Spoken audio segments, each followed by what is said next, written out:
Ooh, yeah. How y'all doing out there, man? It's us. We're back. Late One more night talk game. room, Larry. Be here, baby. Feeling kind of good today, man. Yeah, man. It's one of those days, man. It's one of those days, brother. Absolutely. It's one of those days, man. A good thing. A good Good day. thing, I might add. Good day. Today is Yeah, the day that the Lord has made. for I sure. shall. I make a decision to rejoice and be glad in it. Let the rest of them fools walk around angry. I ain't gonna do it, man. I know I'm blessed. Already, man. Ready to get this thing started? Yeah, of course. Of Let's course. go. When the weekend turns to Monday and the clock strikes 9, we're bringing you a message that'll stand the test of time.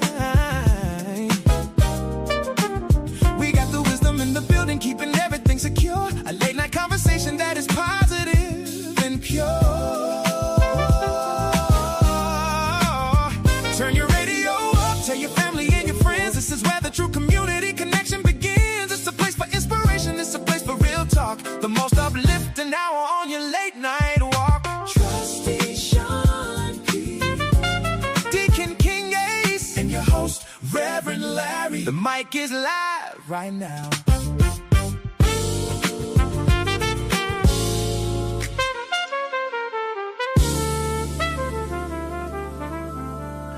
Oh, welcome. It's Thursday. Yes, not Wednesday. It's Thursday, man. Look, we want to give a huge applause to my man, King Ace. Yes, King sir. Ace, man. It was his birthday yesterday, man. Shout out to King Ace. He'll be on later. Deacon King Ace's birthday was yesterday. I think he was turned 34. That's a young man. Woo. Yes, my I sis, remember. man. I She remember. had her nifty 50 yesterday. Oh, shucks, man. So we all celebrating life over here, man. We all And you know it. celebrating life. Hey, and Absolutely, absolutely. if it's your birthday, man, look, salute and happy birthday to you on this Thursday. What is it? July 9th, Yes, it is. 2026, man. Just happy birthday, everybody, man. We just glad to be here. It's good to be seen and not viewed. You dig what I'm saying? Mm-mm-mm. Woo! But There's man, a blessing in 24 both, though. hours. Hey, 24 hours. Like, we got a lot to talk about, big dog. We got Man. a lot to talk about in the last 24 hours. Like, so you know, we keep ourselves up to date in the chat, but man, the last 24 hours has been interesting. That's my favorite Oh, yeah. word. Interesting. Last Oh, 24 hours yeah.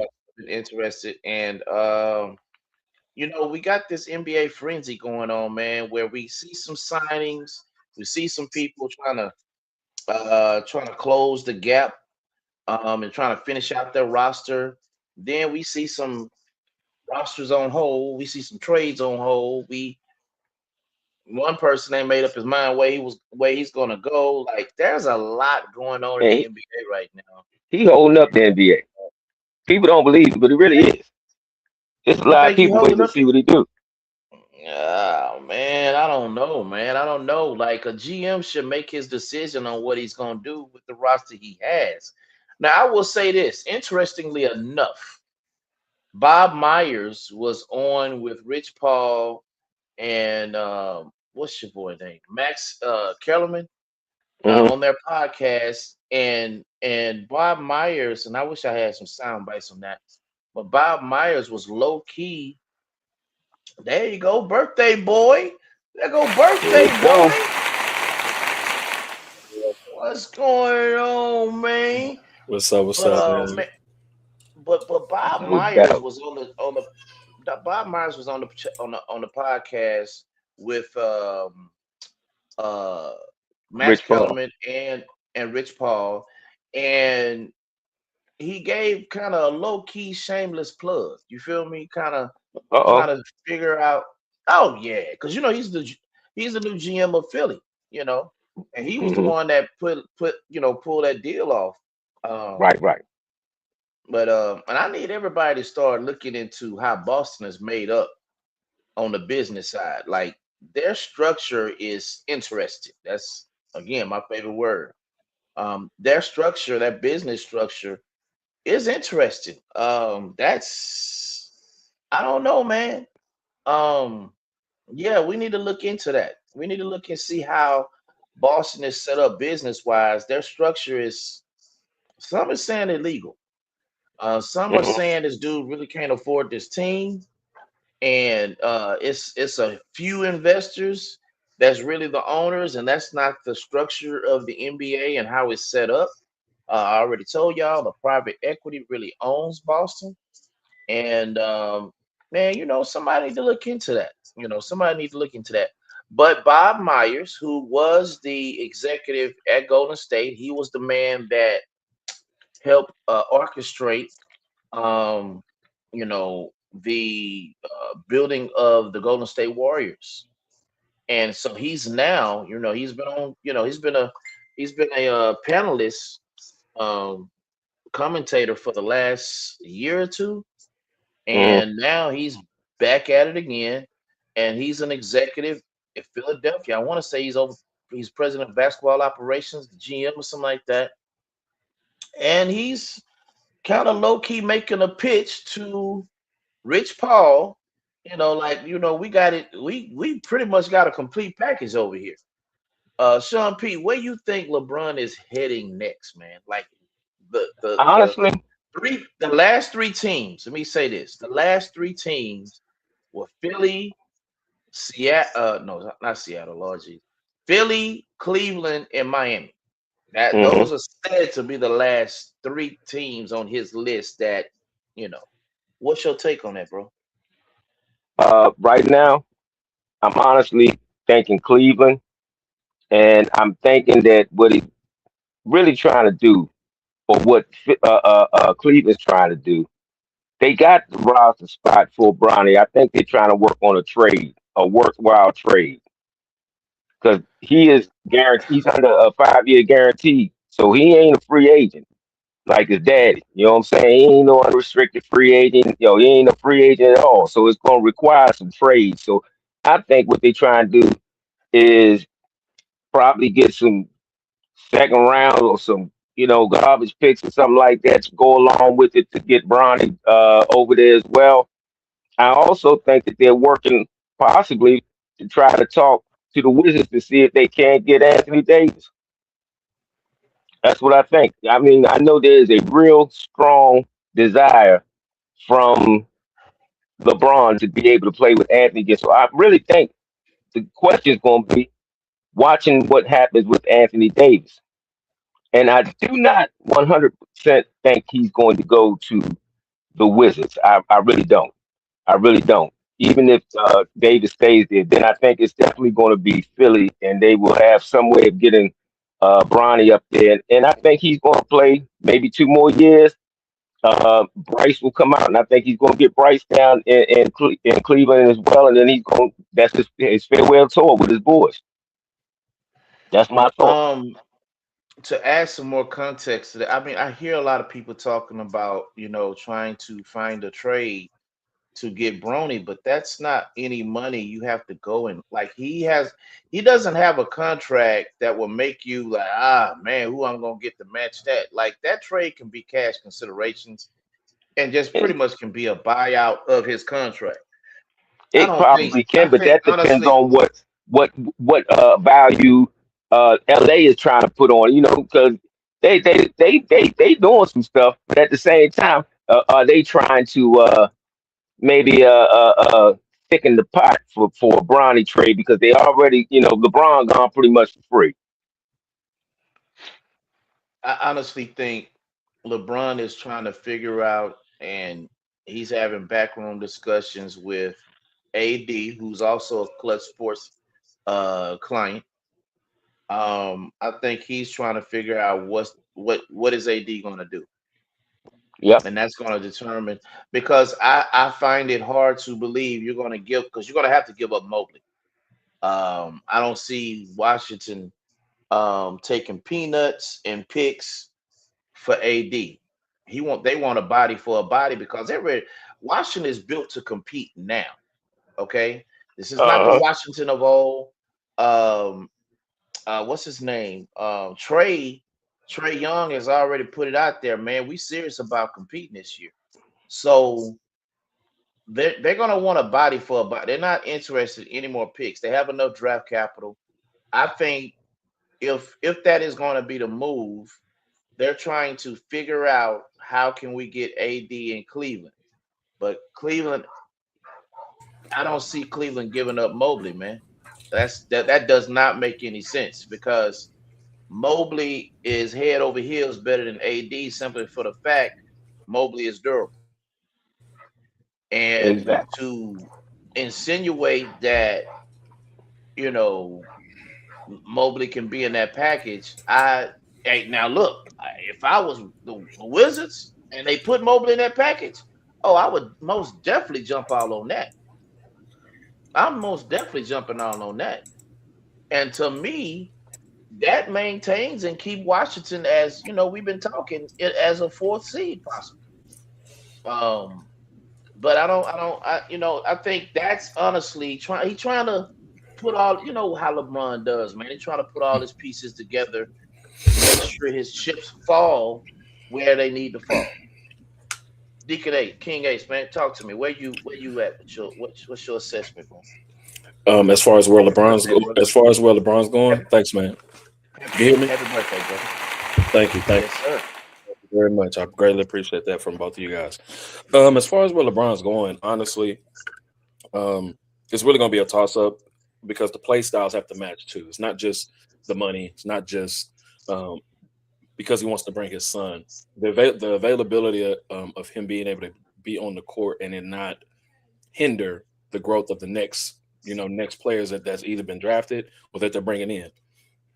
To me, Philly seems like it would be the most notable. It would be the easiest choice because of the playing style, all of the stardom, star power they would have. And then you think about the initial lineup. LeBron would be playing the four, Embiid at the five.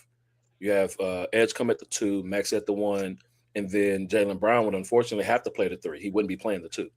That would be the projected start lineup for that team, being Philly, which isn't a bad lineup because they all can play. You can run four out, have Embiid as the big on the inside, but with him being able to shoot on the outside, it opens up the inside of the paint for Maxey to get to the rim.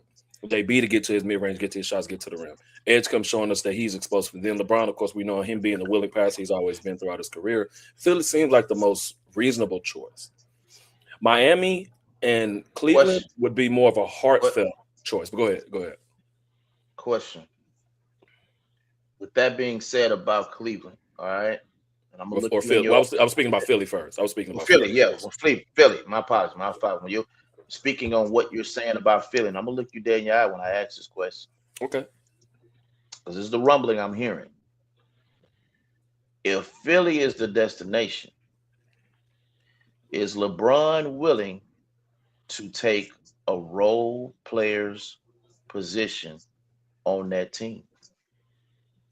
So that's gonna be the key thing because he would end up being the fifth option, unfortunately, or fourth option over Edgecombe. But the thing is, basketball is about playing roles anyway. It's how good are you in your role. Facts. I think that's the key thing that we were talking about this the last time, where everybody is typically a role and everyone's not the main guy, but even the main guy has a role because at some point when they're not able to do what they're paid to do, then their role ultimately has to change, and then eventually they end up being out the league. So honestly, I think LeBron's smart enough to adapt his game, but if he's going to play with young talent like that, he would have to understand his numbers are going to be affected. And where would his numbers not be affected the most out of the three teams? Cleveland. Honestly, because they would need his scoring because Jaron Allen is not a consistent scorer. He's a lob threat and a hustle rebounder to get his points. Evan Mobley, you kind of don't know what you're gonna get from him on a night in and night out basis. Like he'll shoot the ball, he can get to the rim. He's not really one that wants to put the ball on the floor as often, and but we know he's a defender.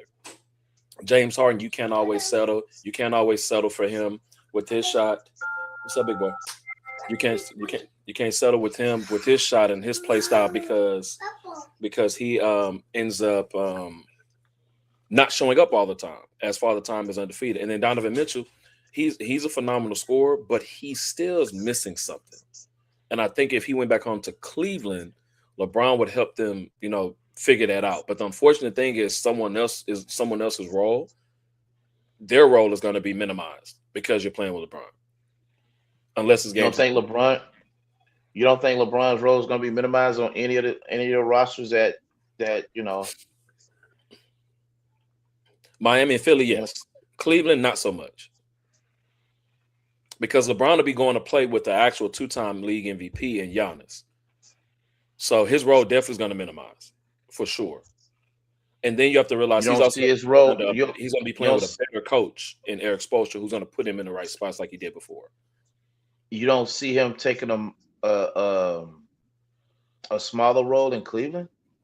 They just signed Spider to a massive deal. I don't, because that's not what's going to be expected of LeBron if he's going there. That's why it's such a big ordeal where he's going. I don't believe he's going to be taking it being this big of a deal where he's going, he's not taking a backseat to anybody. I'm going to be honest with you. As much as he should, I don't believe he will. That's why this is such a big, big thing right now. Like, where's LeBron going? Mm-hmm. What team is he going to fit with? And the biggest question the biggest statement I made before is those teams also have to want him back too. As much as he's wanting to go to these teams, those teams have to also want him to understand how he's going to fit with them. I don't think he fits well with Miami. I don't think he fits well with Miami. I don't. At all. Because that would have to push him at the 3. And I know that's not Wiggins get pushed to the 2, and it just moves everything around at that point. Yeah. I'm glad you said that. Like, what fellas, do you guys believe in what's going on? I already know how somebody finna respond. Do y'all feel shit? It's been said that the interest is really not out there like that. That this is mostly Clutch Sports creating all these narratives to kind of keep LeBron's name relevant.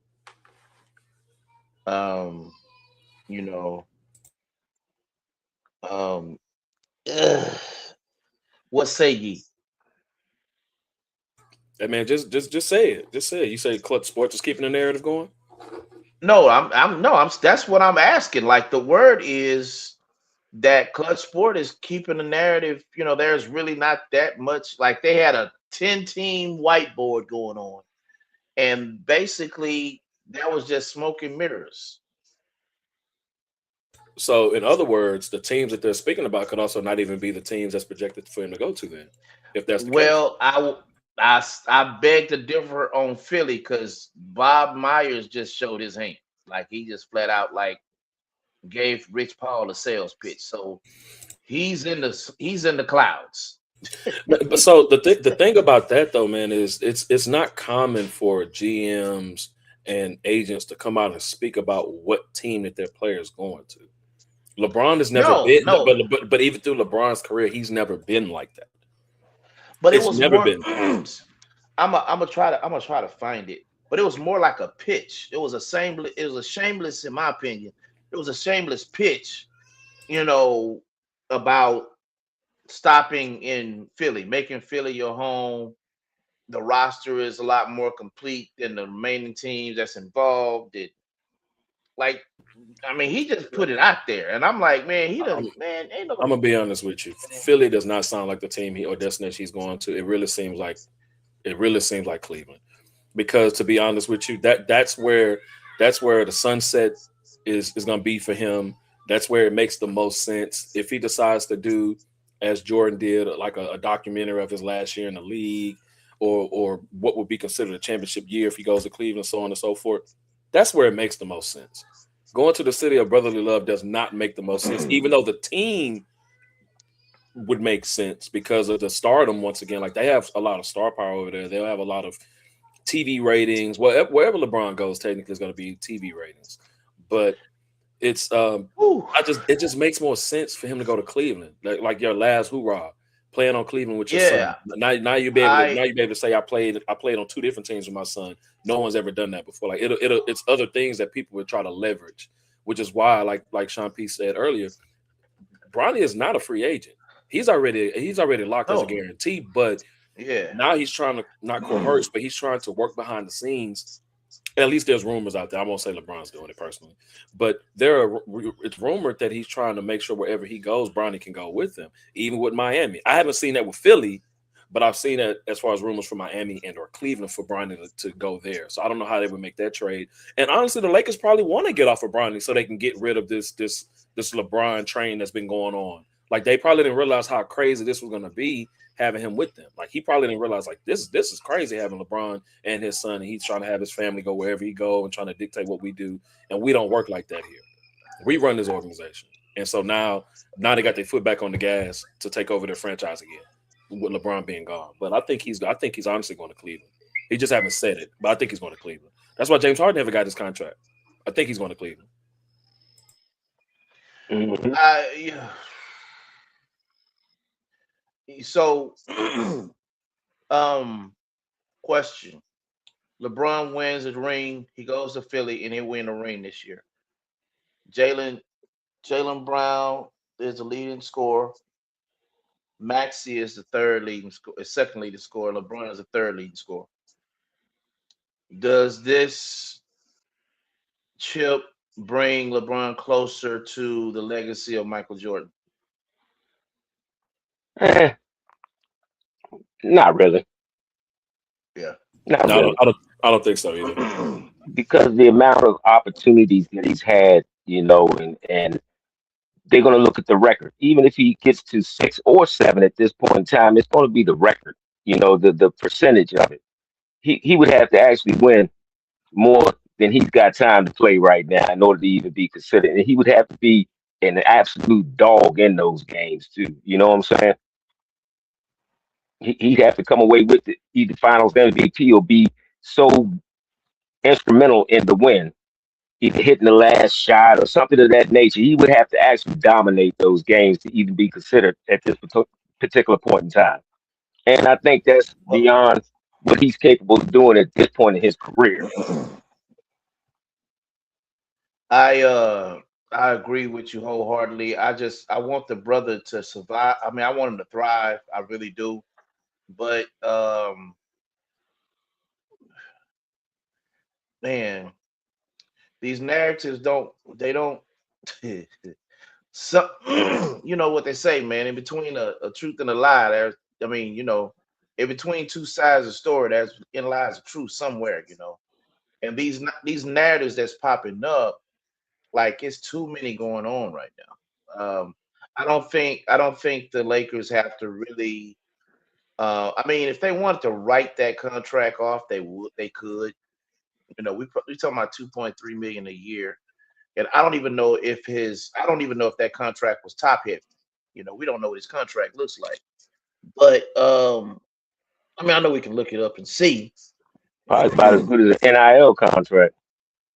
Yeah, nah, he was making more money in college. He's making more money in college.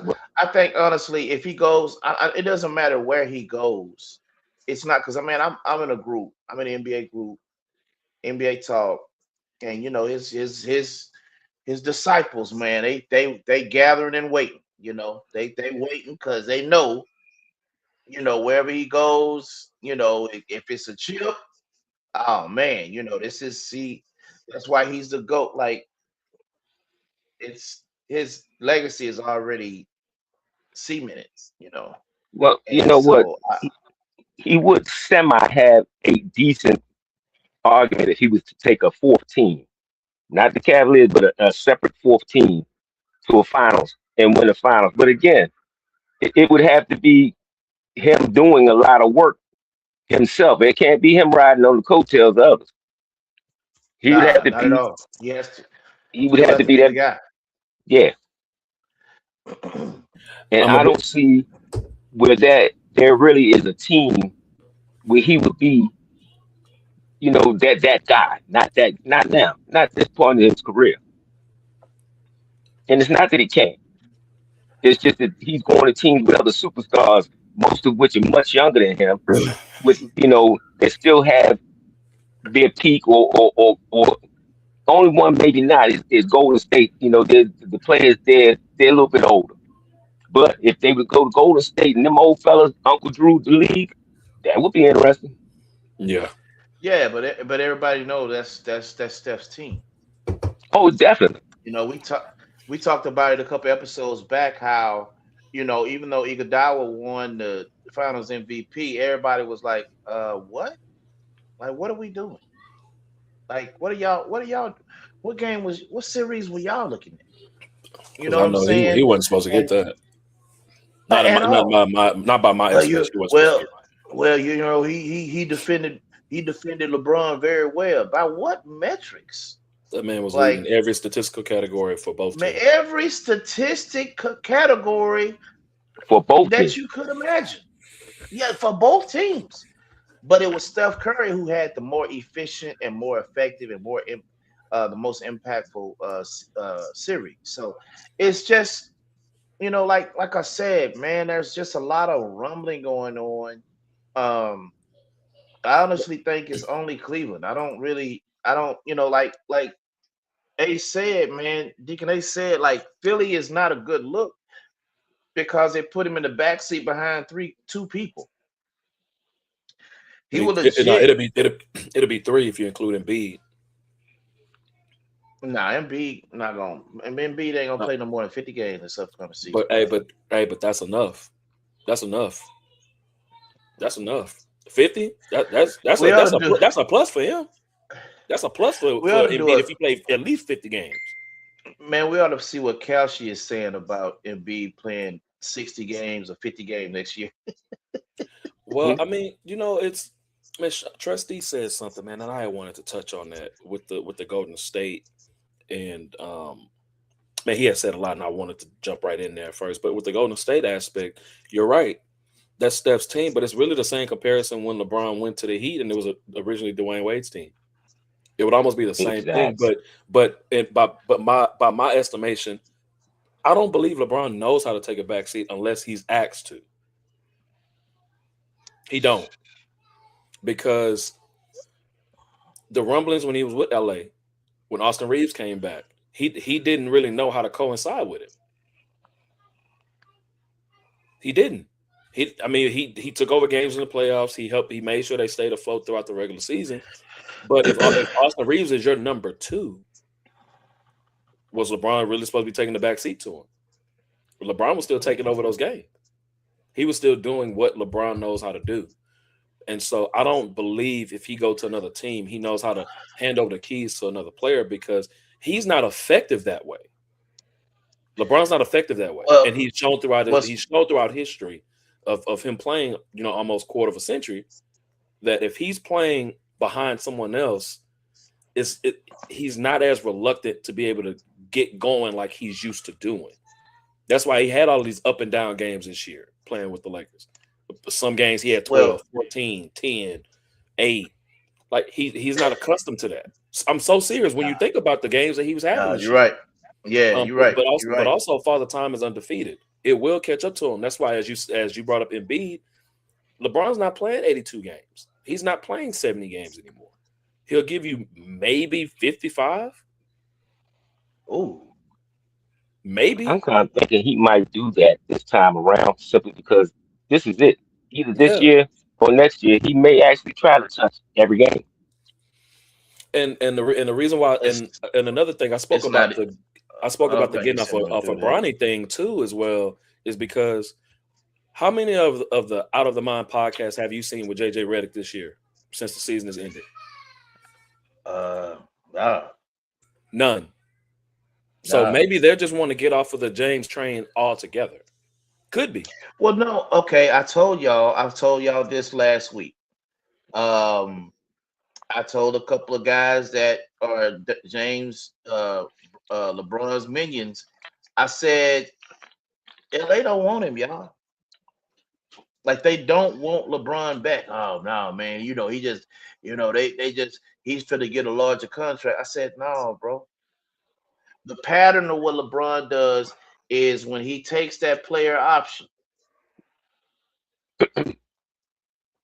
he automatically gets a 2-year extension after that, right? That's been the pattern for the last 3 years, right? And when he wasn't offered that, remember I told you he came to camp pissed last year. because he didn't get that extension.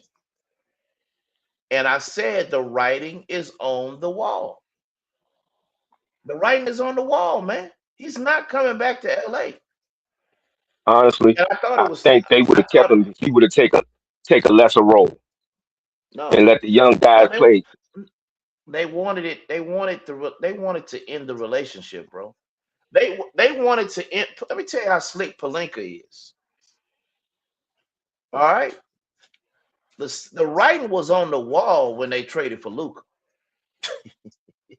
Oh, we knew that. I'm gonna keep it a bean. The writing on the wall was when they signed Luka. It wasn't really man. Oh, so man, Luka and Brunt. No, bro, it's just a matter of when he's gonna be over his contract, so we don't extend him. And that's what happened last offseason. They did not extend him. And when they didn't extend him, he knew what that meant. And for him to Again, come out and say, I decide that I'm not going to play in LA this year. No, bro. LA last year decided that you're not playing in LA. I mean, and this is probably the first time he's ever been in this position anyway, where he's having to look for another Yes. team to play for, Yes. rather than having the choice of where he really wants to go. With Honestly, I don't think it was so with the much money, that is with the money we're he not wants going to though. pay you this amount of money. Well, as far as LA, yes. I believe that they would have kept him, but they would have kept him not at a minimum, but he would have had to take a little bit of a pay cut and maybe a back seat to these younger players. And that's not what he wanted to do. He still feels like he's playing good. He's playing, at an all-star level. Why should I, take less money and a lesser role on the team? But one Sean thing P, I can say, Sean, Sean P, your mic is distorted a little bit. hold on one second. So while we waiting on him, man, do you believe he's going to take the veteran minimum like like he's putting out there? Say it again, Trusty. Okay. I if that's what the rumors are saying, sure. But if he can squeeze a 2-year deal or another 3-year until Bryce get into the league, I can see him doing that, which is why Philly is not the place. I think Cleveland's going to be the place. That's why James Harden has not got his contract yet. He could take the vet minimum and get vet minimums like some of these other guys who already don't even play. He's at least playing. You got guys in the league getting vet minimums and they're just riding the bench. He at least would be on the court playing. And as I said in one of our last streams, I don't know how many vet minimum guys you ever really know still playing in a starting role with a major part and role of the team. I've never seen it. I think honestly, if he's going to follow through with that, I think honestly he's like, I think not going to LA really hurt him. And you say not going back? Yeah, because he had no control over that. Like he couldn't. I know he came out.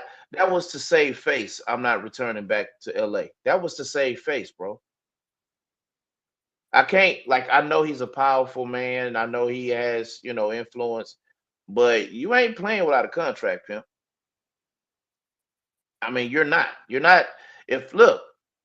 Ace, if I don't offer you a contract to play for the Houston Red Storm, you're not playing, regardless of who you are. You understand? So I don't know. I think honestly that was him saving face, but nah, I don't know. I think honestly, like I said, that hurt. That hurt. And so to put it out there that he's willing to take the veteran minimum basically means that I'm not going to hog tie your cap to a point where you're not going to be able to fill out your roster and build. I think honestly that's what he was saying. Right. What I was saying beforehand, I believe that they wanted him to take a lesser role and less play to stay in LA. And he wasn't willing to do that. And I think they came to terms with that, or at least let him know that last year. And then he finally This year, when the season was over, hey, no, I'm not going to come back because they did not come off their standpoint of that. Let these younger guys get their run. You know what I'm saying? You can be there, be the mentor, come in, give help. You know, you're still productive, but also coming off of a season where he put up decent points. I mean, he really did put up some decent points this past year. What was he like 21? And 21, what, 6 and 5 or something of that nature. I forget exactly what Yeah, it pretty was. solid. So he had solid He numbers. played He's still closer to the playing. basket lot more this year too. Yeah, Right, he played right. closer to the basket. Which I mean, I've always said, man, if you start playing your back to the basket, like that would add, and I'm being realistic, that'll add another 3 years to your life, your career. Absolutely. You know, it's kind of synonymous with what Vince Carter did. You know, Vince Right, Carter turned into a spot up shooter. You know, right. less wear and tear on your knees. It saves your Achilles. Like those things matter. And if you want to Absolutely. play in this league a long time, you know, you have to take certain roles that your body will thank you for taking, you know. And Yes, sir. so um For 60 games, it was 21, 6 rebounds, 7 assists. And I don't think he was and just willing you know, he, like I said, there's probably some ego involved in it. I'm still playing at an all-star level. I'm out playing a lot of these young guys. The one thing I am happy about that I heard, because a lot of people say LeBron does not help in the development of players. And I want to say it was Austin Reeves himself who said he gives thanks to LeBron for helping him to develop his game, to learn how to actually be a part, you know, to lift the level of his game up, knowing when to pick his spots, you know, the whole 9 yards. He really gave him a lot of praise. And so I was happy to hear that because so many people say all he does is destroy everybody's game. He doesn't elevate people like, you know, Jordan elevated people. You know, different. Jordan was different, as was Kobe. Man, they rode the heck out of folks, man. That was how they got yeah, I down. mean, but you know, it was always by, you you lead by an example, and then you demand the respect. You demand that respect from your players, that to tell them like this is how, if we gonna win, like look, if we gonna win this chip, this is how you need to play. Right. Case in point, case in point. Remember, man, um, the Lakers lost to um they lost to Boston Celtics. They lost to Boston Celtics in '08, and pretty much because Paul Gasol played soft. You know the Jesus meeting in the offseason? Oh, you know it. You understand what I'm saying? That's the influence. That's the influence these guys have over their players. Right. Uh, So You if have certain hey, look, players if like if Reeves Jordan. said that, if Reeves said that, what you stated, more power to him, and big ups to LeBron. But we needed that in the first Cleveland run. I'm just saying. Hmm. And you know, sometimes that comes with age and experience too. Becoming a teacher, Yeah. you know. Um, But Sean P. But here's the problem that I have though. mhm. You ha- you have too many assists. You know what I'm saying? Like you have a lot of assists that supposed to complement players. You know what Right, I'm saying? Like when you come into the league, when you came to the league, everybody said Magic Johnson. Well, why? Because he's passing the rock. right, But at the same time, like that to me, what Jordan and Kobe was doing was just take on a leadership role. But I think LeBron had an opportunity to be a little bit more influential simply because he would pass them the rock. That IQ to me should have made those players better in getting them in the right positions to thrive and be successful. But it didn't come out like that. no, and we don't think so anyway. But a lot of times we don't. You know what? a lot of people will say, man, you just cussed that dude out, man, for no daggone reason, just because he did X, Y, Z, stepped on your shoe, this, that, or the other. And then the guy will come back and he tells the dude, you know what? I didn't shoot him. You don't know how far I've come in my life. So we don't know exactly where they started from to where they ended to say whether or not he had any type of, effect as far as leadership and teaching them. We can only say what we saw, but we don't know the entire perspective of where they came from, where they started, how they were playing and practice and camps and different things of that nature. Unless you were, very much a part of that, or had media passes, you could go to them and you could see them. Now, we do know that other people who had better stats when they weren't with LeBron, but he's, ball dominant individual. That's going to happen. But that doesn't mean they don't get to develop other parts of their game. The one thing I can say about the dude that I do admire is that he has spent the off seasons trying to better those weak parts of his game throughout, his career, his jumper, his footwork. He sat with he didn't sit with him. He worked with Olajuwon with his post game, getting his back to the basket, learning the footwork necessary to be in those positions. But now you've got Yeah, to but those produce. those were some frustrating workouts though. He wasn't getting it right, and Akeem Olajuwon was showing LeBron LeBron's footwork is not the best, and Olajuwon, No, like when you see some of those tapes, he was like very very frustrated because LeBron just wouldn't get it right. But I no. mean, man, You know who I don't want I to kind spend this whole no. whole. I'm gonna let you finish your thought. But Yeah, yeah. I don't want to spend this whole spiel about LeBron, but um, it's just amazing how some of this is moving right now. Like we Hmm. thought we would have an answer yesterday. We thought that we was going. I mean, we didn't really think it would take this long. You feel me? I just think a lot of things that they're doing. Okay, you can point in the direction of marketing, Sean P. But man, Hmm. enough is enough. Like it's time to write. If I this don't is think something this you're is a gonna marketing. do, oh, most definitely it is. It keeps his name ringing. Yeah. Also, Yeah. but I honestly, I don't think this is as much marketing as it is finding the right pieces at this particular point in his career to where he can actually compete for another championship. I think that's really what it's about. Uh, but again, you know what? His you talking about a lot. It reminds me a lot of when we had RG3 down here in DC. That boy couldn't drop back pass. He couldn't even do a 3-step drop back. He had no idea the concept of dropping back to pass a football. The footwork wasn't there. He'd never done it in his football career, playing quarterback, mind you. Everything had been done out of the pistol where he's pretty much running as an option quarterback. He never had to actually catch or take a snap from center and do a 5 to 7, 3, 5 or 7 step drop back.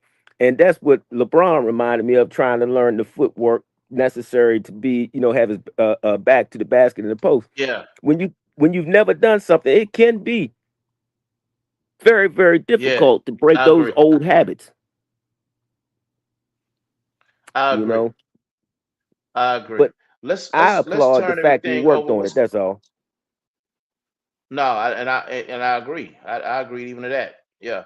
Let's flip everything over. What's going on in LA on the other side of the city?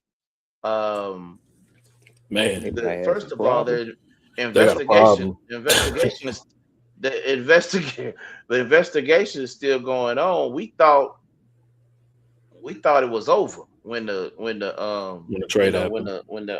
when the trade happened, but obviously somebody keep on keeping on. Yeah. What's Well, that all about, man? wh- I mean, I need more if this context to halt find. Did they if do it this halts the outside? trade, Yeah, did they do this I mean before the trades were actually the trade date had opened up? Did they? What was the? What's the no, the concept? investigation has been going on. The investigation has been going on for about a month and a half now, to be honest. Okay. Maybe Deacon King Ace can help us on enlighten us on what it's about. I just know it's Good. an investigation going on. And when they said it may halt this trade, I was like, oh. Because Well, you remember we talked last week about how solid Toronto is now. right. Yeah. And if this So doesn't happen, What yeah. are they investigating is what I need to know. So they've been investigating basically under the table type of money that was given. Hello? Can you hear me? Can you hear me? can you Sean hear P, King can you hear me? Ace? Can we hear him? That's the better question. I mean, nah, we can hear. I can hear everybody. Oh, okay. So it might be me that is Give me a mishearing. second. Give me a second. Okay. He about to pop back. Yeah, you know, I Yeah, haven't, you you gonna know pop me. back. I'm not much of a TV watcher. I'm really not even much on social media. I kind of hit and miss a lot of that stuff because I'm a very passionate individual. I start hearing stuff or seeing stuff, I'm willing I'm going all in. So I try to I stay clear of it. There we go. Can you hear me now? Yes, sir. All right. So basically, this investigation is basically about fraud. Under the table money from contracts, non-contracts, coming from other people, sponsors, and other individuals non-related to the organization and related to the organization. And Mm. so it basically is just been determined that throughout the investigation, which they've been diligently working on, is to just determine if there actually has been some money fondling under the table, given without people knowing where it's coming from, who's giving it, why, and for what purpose are you doing that? Got you. Okay, so when I hear this, but I don't hear anything said about the structure of how Boston Celtics franchise was sold. Like, what we talking about here? Like, you understand what I'm saying? Right. I mean, it sounds like something above pay grade, right? Well, it's mainly Um, because of his contract, okay, though. It was mainly because before of his I go contract. there, well, Mhm. that's what I'm about to ask. So, what does it have to do with Larry? I mean, with Kawhi Leonard?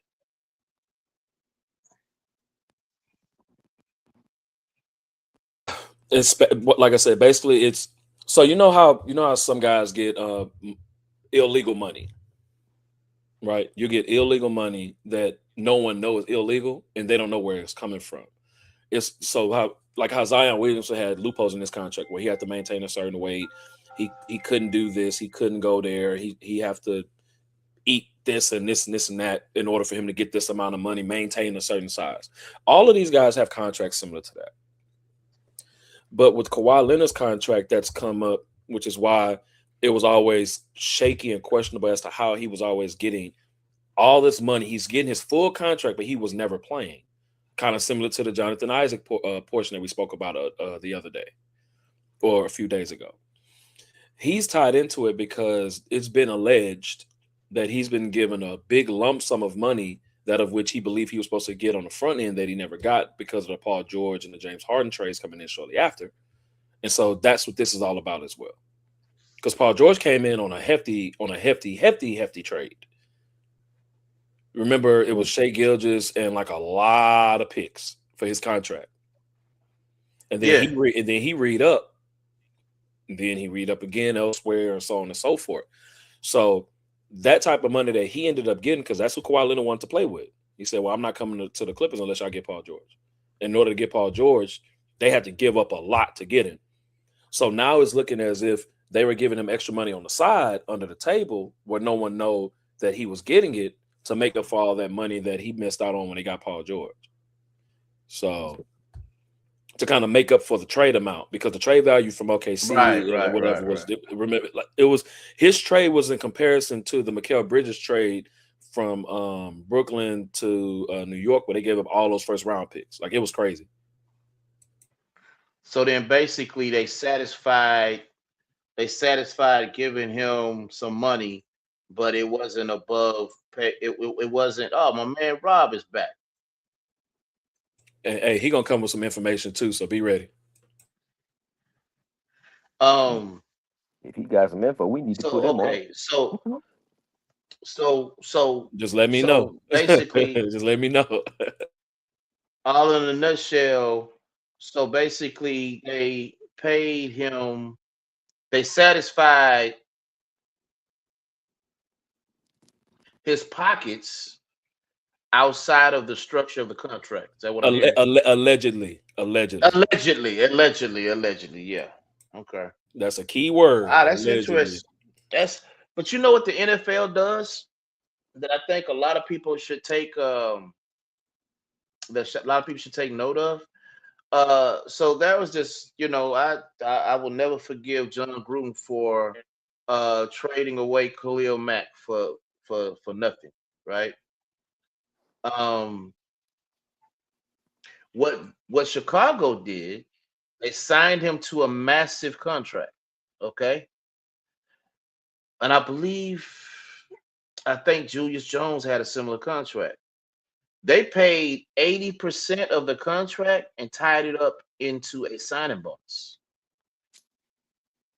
That way it's completely, it does, well, I was about to say off the books, but it is on the books. It just doesn't go against the cap. You follow what I'm saying? Okay. And the NFL is known for doing that.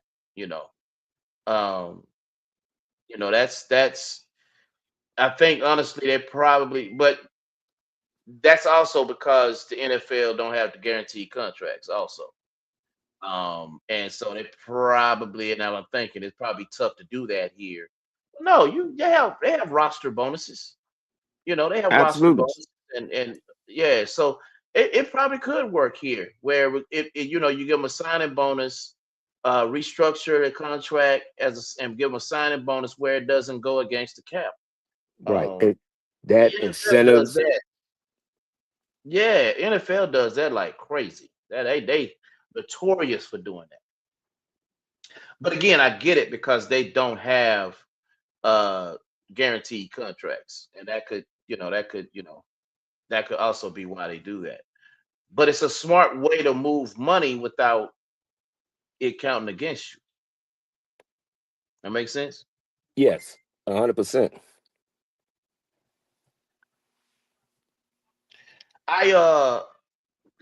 So let's switch things up a little bit and let's talk about this Washington Wizards roster though. Because you're not going. That's- You're not going. I could tell you're not going. no. They did something. Middleton is going to Washington, bro. For on the second stint. Yep. And so, no, I get it. Like it makes sense now with what they have. Like, what if they do make that change of bodies? They exchange. Cleveland gets AD and Mobley. When Washington gets Mobley and a first round draft pick. Where is Washington? Are they still top four? For me, they were. Where does that put Cleveland? They were always my dark horse. I didn't have Cleveland in there anyway.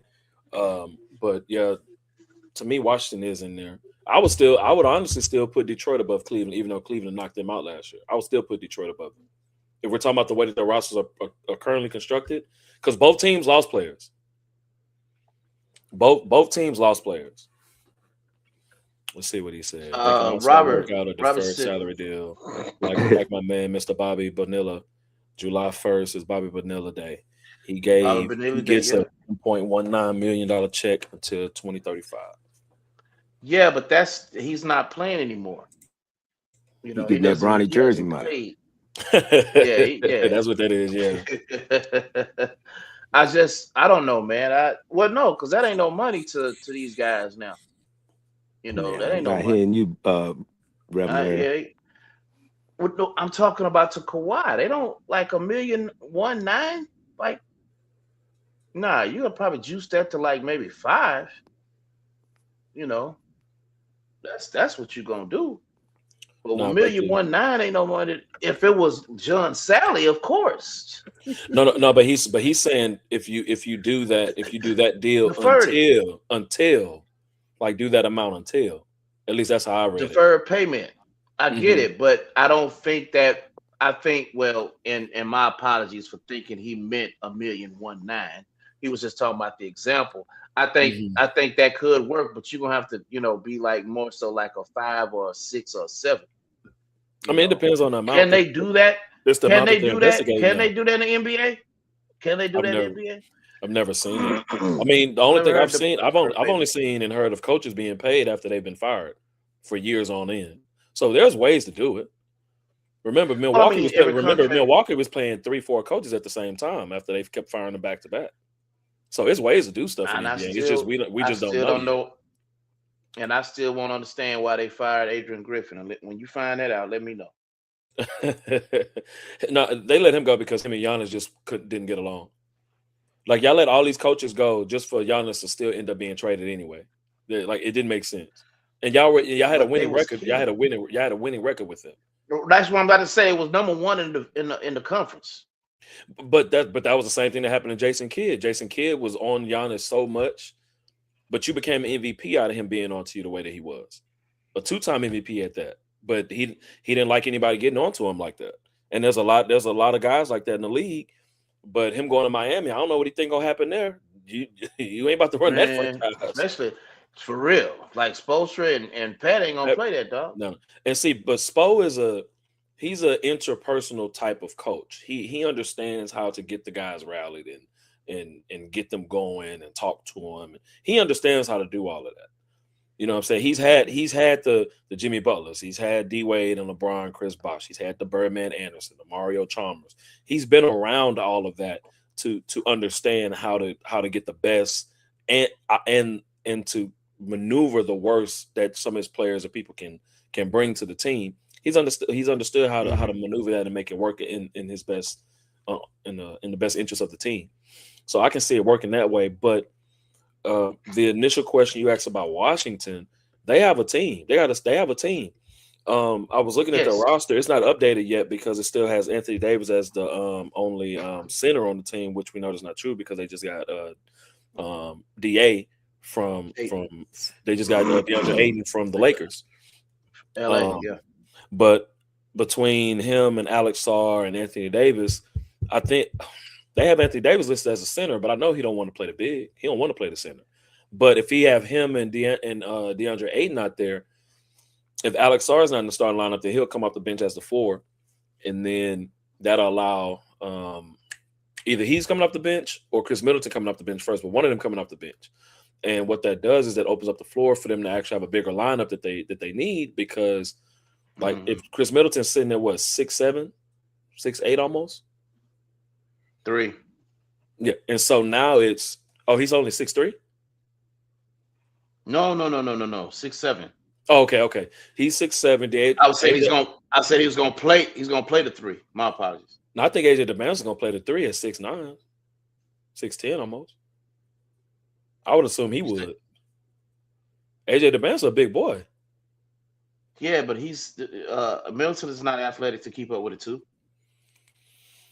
There's not too many 2s in the league that's playing like that anymore. Most of the guards in the league that's playing the 2 are really 1s right now.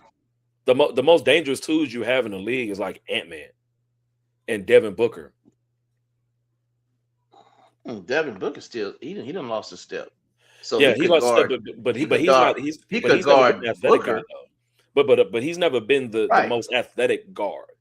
Right, we're talking about like Ant-Man when he get his knees back under him, he'll be good. Yeah, but Booker's first step has always, to me, in my opinion, been deadly. Like once he gets that first step in front of you, it's and turn that corner. It's kind of hard to recover and get to his spot. Yeah, it's real hard to recover, and then he can cross. And man, his first step has always, to me, has been deadly. Teams that I agree. Man, my bad. See, that's what I'm saying. Wizards, man, the Wizards got a chance, man. The Wizards got a chance. Yeah, no, man, my apologies, Sean P. That was on me, dog. My bad. Here we go. There you go. Can you hear me Yeah, too? I was hearing Brother Ace. I wasn't hearing you, so I refreshed my screen real quick. My You bad. can hear me Okay. now? Okay. I could hear you fine. I Okay. heard you through the entirety of it. Gotcha.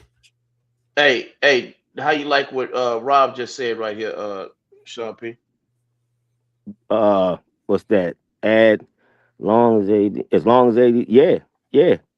That's gonna be for him and Trey. But that's always been his question mark, though. Him being healthy. It's Yeah, that's always always been his question mark. Mm-hmm. And that's what a lot of the bigs today. A lot of the bigs you have to just question as long as they can stay healthy. That's really it. A lot more is being asked of him too than just banging in the paint. Yeah. You know, because he can being fill up able a stat sheet. He can still fill up a stat sheet for sure. Absolutely. Running that floor, you know, stepping out into the on the perimeter. It's a lot more being asked of him than we've asked of anybody in the past. And then It's- I we're mean, asking that of him in a guard centric league as well. That's the only disadvantage for the bigs. And when Right. when we had those conversations about what big in the past could play today, the question is those bigs can play. Our bigs today are phenomenally skilled. But if you're just talking about being able to play in the post with your back to the basket, jump hook, nobody can just do the sky hook like Kareem, Magic having the baby sky hook. But having an actual post game, a lot of our guys today wouldn't survive because they don't want to even be touched or get banged up. no, They don't want to bang at all. Right. And that's what the game was about. No. When you be able to put your back to the basket. From Tim Duncan, even Dirk Nowitzki banged in down low every now and then. Chris Webber, Oh yeah. you had your Jermaine O'Neal. Of course, you had Akeem Olajuwon. Shaq, of course. I mean, we could just name them. Larry Johnson, Grandmama. I'm you can just telling name you, when you get a chance to look at that San Antonio Houston game in '95, it's on YouTube. I said I was gonna put it in the chat. I'm gonna put it in the chat, bro. The fact that Olajuwon and David Robinson played about 41 to 42 minutes, like Clash of the Titans. bumping and Clash of the bro, Titans, it was, you don't have that anymore. No. That's too physical, and we talking about the mid '90s. Yeah. Yeah. Like, I you mean, don't don't see get that me play. wrong. If Some of you- the bigs today do, but it's not all of them. Like Man, Embiid not able to bang. Joker like wouldn't that. last. No, Man, so Joker I wouldn't can honestly see Jokic banging, but the thing is that because he actually has a Mm-mm. pretty decent shot from outside the paint, not the 3-point line is what I'm For talking about. 41 He at least have minutes? I'm saying he at least have a mid-range shot. That could just slowly For put him away 41 from minutes. Man, Jokic should be playing 40, 41, 42, 44 minutes a game. He come Okay. out the game with Okay. scratches every time. But he's playing against guys much smaller than him, though. That's the only thing. I'm gonna give you an assignment. Go back and look at that series when the LA played Denver, the last Darvin Ham's last year, When they lost in the first round. and watch how much unsuccess he had against AD when they left it up to AD that's in that series. Yeah. Watch how Joker had a hard time defending Spears, AD we when know. he came at his neck, man. Hakeem opened David Robinson with another one. Oh man, look, let me Yeah. tell you something, bro. I know how bad it Game was. I seen it. And see, we don't see that Game anymore. one We was don't a see that. statement. We don't see that No, anymore. we don't. Like they No. don't. They wait so long to give these guys their MVPs. But I mean, to be honest, this is the first year they did it where Wemby got a chance to see Shea get the MVP. That's the first time I've seen that in a long time. You very rarely see that. But the most notable one is when Hakeem seen David Robinson get that MVP in front of him. He went bananas. Yeah, I didn't like how they used to. Do it at the end of the season in like this big old, kind of like how we do it in our black and red gala. Right.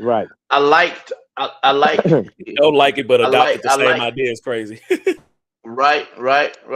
But because we were so accustomed to seeing it during the conference finals, you know what I'm saying?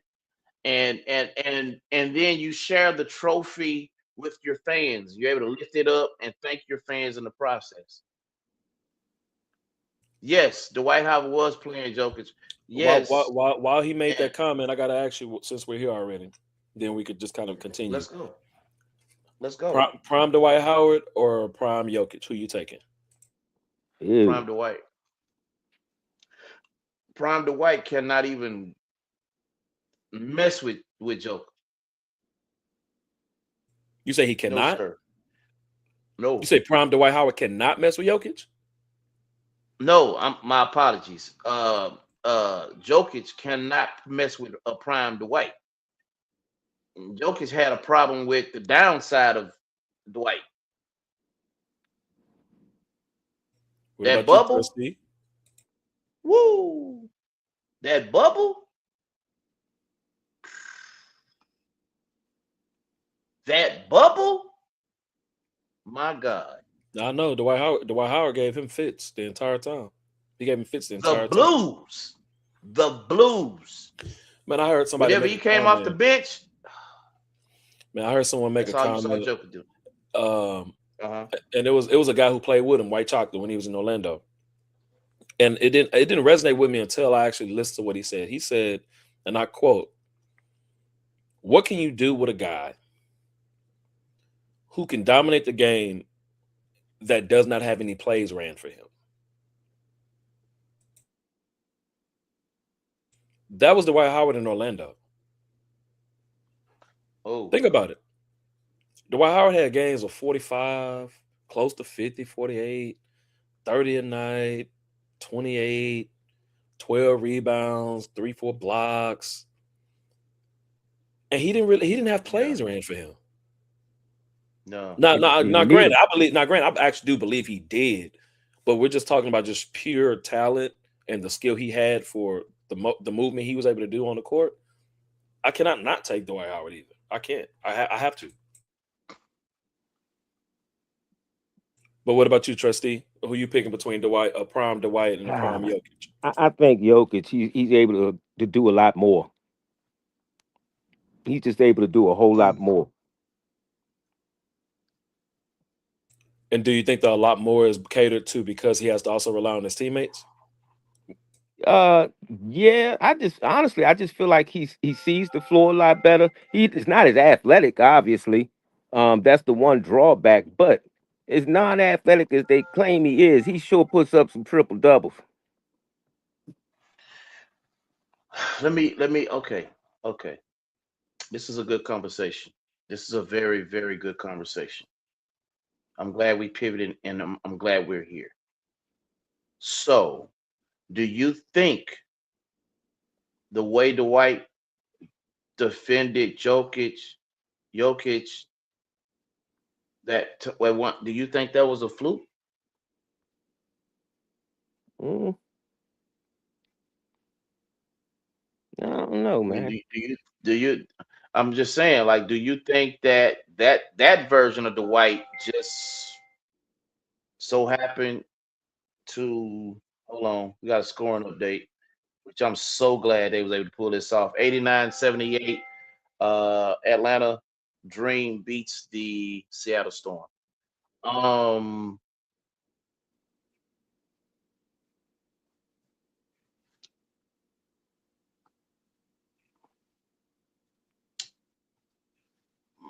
his speed and footwork.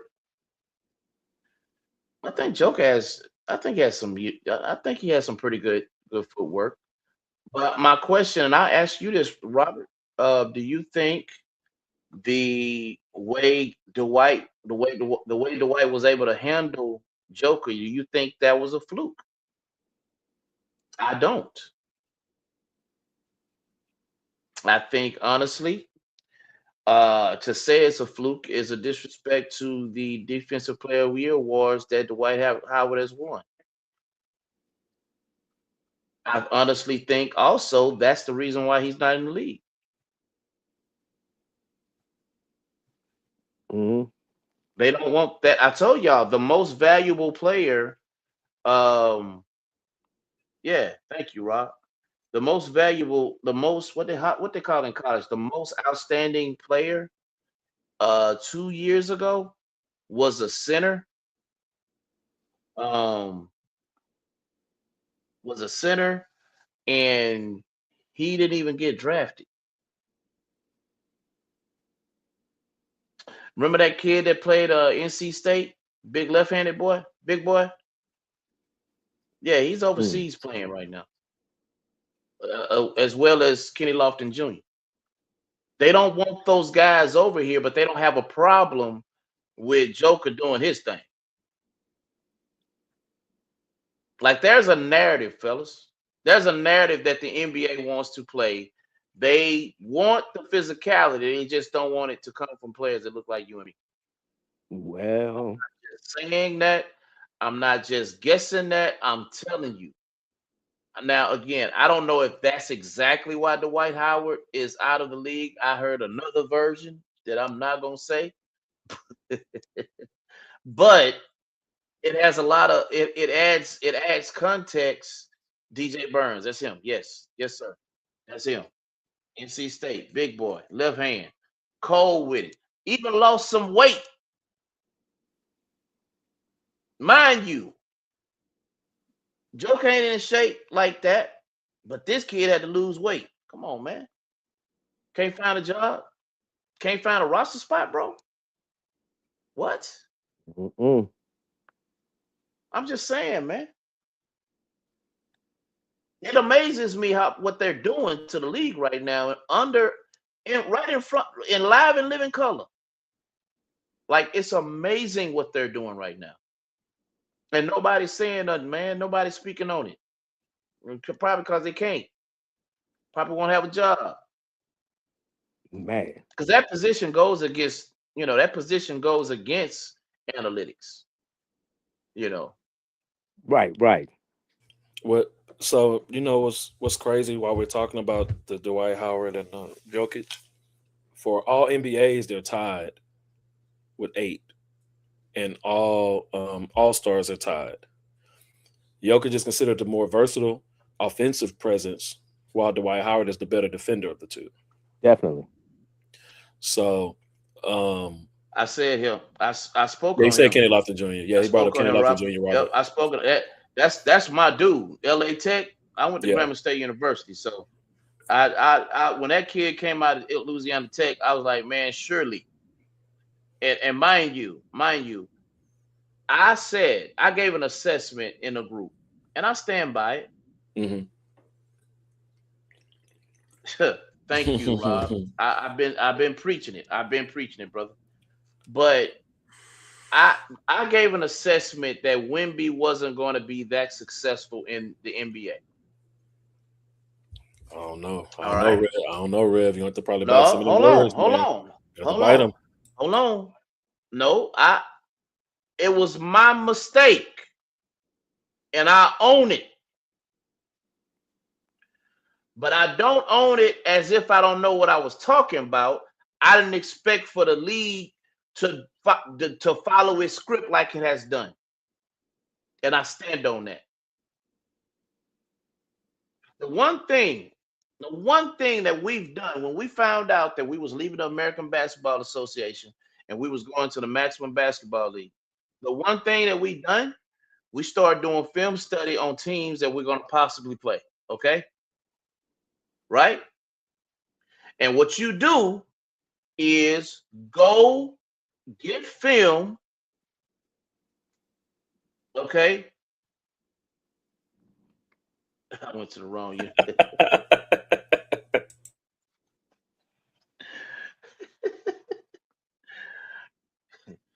Go get film so you can know where their weaknesses are, why, so you can expose them. Am I right? Am I right or wrong? Can I get an amen? Amen. Wow. All right. So if you see Kenny Lofton Jr. manhandle Wemby in the 19U tournament, oh yeah, he's not going to be much in the NBA. But that's not a fair assessment, and the reason I say that is because this is the same conversation guys were talking about this prospect that came out of Maryland who unfortunately passed away on an overdose, and Len Bias with MJ. But you Right. see what MJ was able to do when he got to the league. And when in sports, sometimes a guy has your number. You just hope you don't ever have to cross him again, or you do hope to cross him from a competitive sense for you to be better. Well, wait a minute. Because based on what you just said, based off that assessment from the 19 from that time, then when you said that, Wemby wasn't ready, but a lot of guys said that Len Bias gave Jordan fits, but they played two different positions. So I'm only using it as an Well, analogy. wait a minute. I'm using it as an analogy in comparison. Wait a minute. Because Şengün eats Wemby up every time, almost every time they play. I don't agree with that one. Okay, all right. I can't agree with that one. Okay. I can't agree with that one. No. Yeah. I didn't say every time. I didn't say every time. But the majority of those head-to-head meetings, yes, he has. I would take Kenny Lofton Jr. over Şengün right now, man. I wanted them to go get Kenny Lofton Jr. and be the backup of Şengün. Because he has a place in this league, dog. But I'm telling you, if that kid don't learn how to play with his back to the basket or get a mid-range going, he's not going to be successful in this league, dog. It's not going to happen. Being fair with you, Wemby and Şengün numbers are similar to one another when they play against each other. Yeah. Wemby in 10 games they played against each other in their career so far. Wemby's at 19.7 while Şengün is at 19.8. Yeah. Wemby is at 11.6 rebounds while Şengün is at 9.8. The difference maker is the passing to the block ratio, whereas Şengün is at 5.2, Wemby's at 3.6. Right. So he ain't tearing them a new one like Hakeem did David Robinson.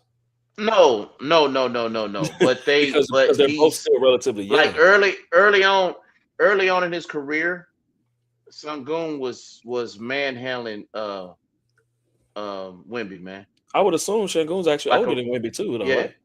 Yeah, Older. but you got a little bit sturdier. Yeah, he has a lot more. Yeah. He's a lot more solid on his base too. But what if you start, like, what do you think? I mean, man, I'm You about to go for a far stretch. Go ahead, go. We here already. nah, man, I'm just saying, bro. I see what the league is doing, and it ain't what it is, man. I don't What you appreciate don't want them trying to I'm make old, him the I'm face still- or pushing him as a face. No, it's not necessarily that. Like, you can see some players or some positions are being phased out because they want certain players to thrive, and I don't like that. To me, that's colluding. Mm-hmm. You're colluding. I'm sorry. Colluding is That's polluting. colluding. It is. Yeah. I mean, I agree with Kid- you 100%. Yeah, Kenny Lofton Jr. goes to the G League, and you're gonna have to move him up because he's averaging 25 and 18 over there. He gets over here in Utah and does very well, and he can't get a spot. The most outstanding player of the year Right. did that in the post. Just saying, dog. He can't get a spot, but Eddie can. Post can. Come on, man. You know, There's a narrative that they're playing out, man. Şengün is nice if he would just there's stop so much crying and stuff stop behind throwing the his scenes that hands we up. don't know about too. If he gets shot with a shotgun. Hey, let me tell you something, Robert. Every time I see this come from that dude, man, bro, I want to shoot his finger off. And I'm so glad you brought that up. The rules I that get have so changed, the tired of rules that, that have dog. changed the game is what's allowing Everybody these and their guys to mama. think. Right. Everybody want the camera to be reviewed, or go to the table, and it's like they're But they're turning basketball into football. right. Now I will What is he agree doing that over there, sometimes Rob? when it is necessary, Now, sometimes it's necessary, but now it's getting to a point but where it's every play. not every other damn play, man. We Like don't need every other play. every play they want you to review, like it's that important, bro. Like, first of all, you're not Nikola Jokic, you're not Shea, you're not KD, you're not Steph. Like, y'all are not these guys. Now I Bro, get it. If it's a pivotal moment in the game, cool. I get somebody step out Different of story, bounds. right? Hey, It's completely different. you leave it up to them. But You leave 5 it up to minutes them. into the You're gonna game, burn. Yeah, you're gonna burn them. You're gonna burn them before you get to the second. Before you get to the third quarter. shoot. Hey, what are you Second- doing in China, Rob? What's killing me is them going to the videotape in the second quarter, down 2 or 3. Like, I it's mean, not that you got 2 quarters to play, man. Like, save your If they miss timeout. the call, make it up. Man, save your timeouts, man. Coaches losing timeouts and all that, and your ability to challenge moving forward. Like, come on, man. And it messes with the players' flow in the game as well. And that's the one thing that Yeah. when a person starts getting in their zone, and you taking 2 to 3 minutes to sit there and look at a videotape, it takes you out of that flow. Because I can assure you, they in that Rockets Lakers series, they should have been checking every review just to see if DeAndre Ayton was actually doing it, but they never once did it. Oh No. man, bro, they didn't even. Bro, I don't even know if let he me made tell you Udoka something, went back dog. and watch film and then talk to the referees so that they could look at it and catch it. It seemed like they didn't even have that conversation. They didn't. It's almost like they didn't care because every jump The ball, whole entire series. DA was literally pulling Şengün down and going for every jump ball, every last Rob. one of them. I already know, man. I'm in thick with China like that, bro. I'm just trying to see what is he doing though, because I'm a fan. I just want to know if you know what he's doing out there, like some stats. Let me know what he's doing, man. I'm a fan of that kid, man. But the way the game by is the being way, ref, the way the game is being ref, the Fever, that takes the away. Fever currently playing the Phoenix Mercury, and they're up 26-18. And Caitlin Clark isn't playing. Is it because of that slap she did on that player? She suspended or something? Nah, if she's suspended, she wouldn't be at the game. She on the sideline. Oh, she on the sideline. Okay. Yeah. What y'all think about that, man? Might be self-imposed by the team. I don't know, man. That chick, man. She's bad for basketball, man. She's bad for basketball. Her rookie season, she got dogged, man. She got dogged. And I'm thinking She getting dogged now. I'm talking about from a physical standpoint. She was going through some Jordan in the 80s type fouls. Oh, no, not that. Oh, yeah, she was getting crushed out there, man. She was definitely getting crushed. So, but now this is what everybody's saying. Years under her belt, and I'm thinking she think it's okay for her to do that now.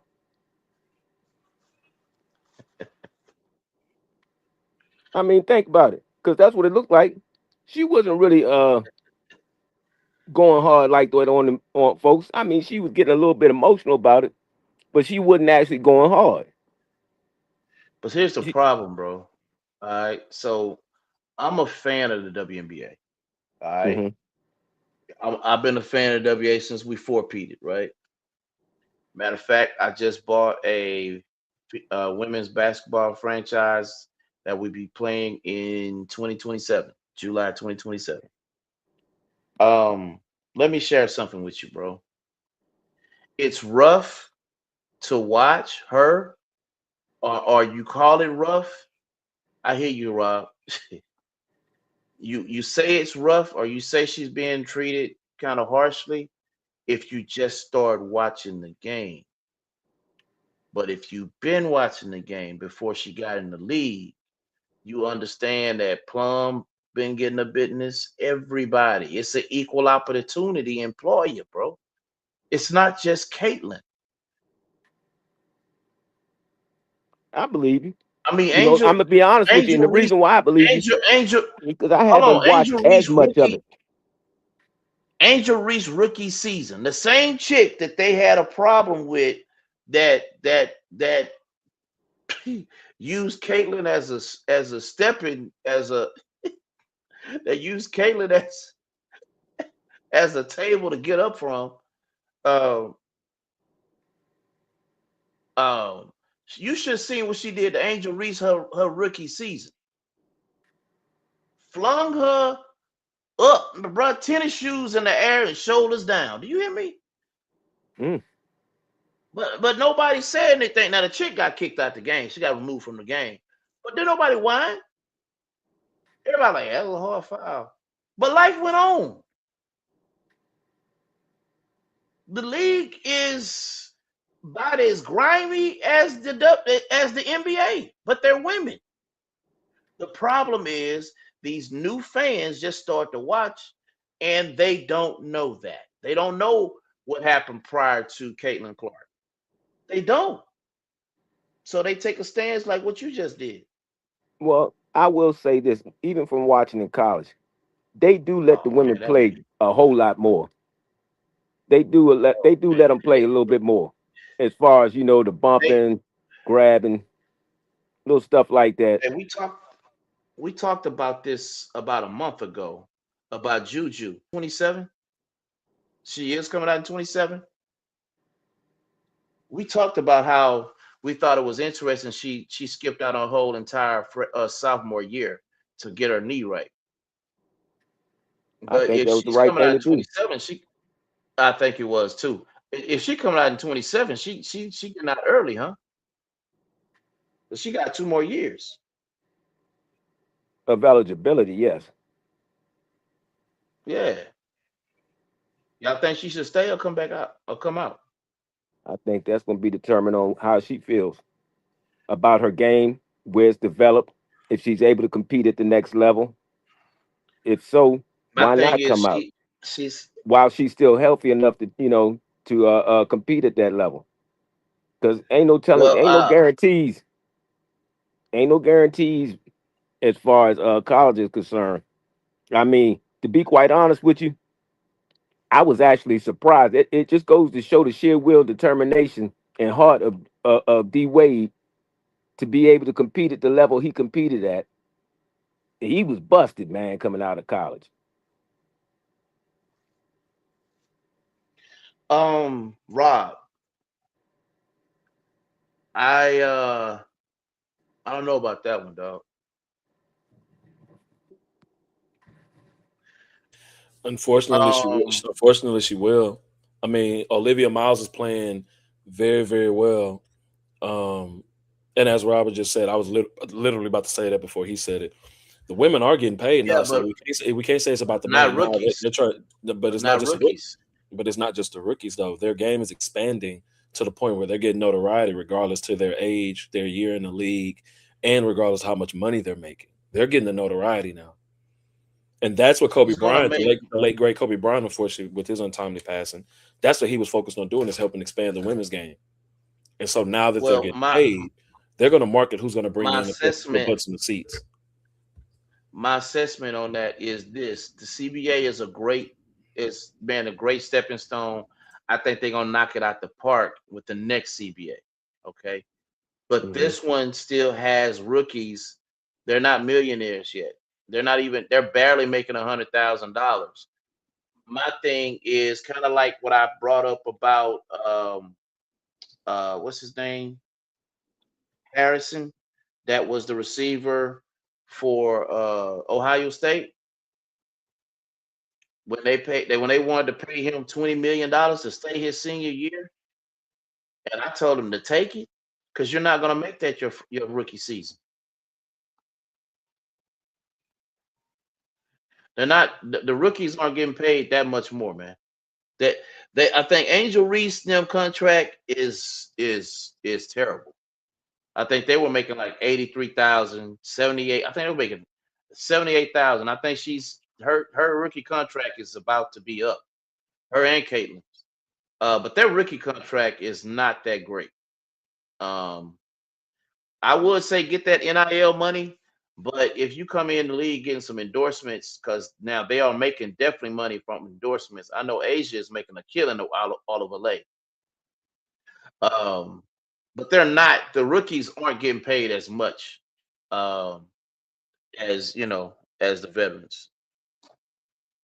Somebody want to look up what that looked like, and that's the only reason why I say stay put. Because the rookie contracts are not. I'm gonna look at.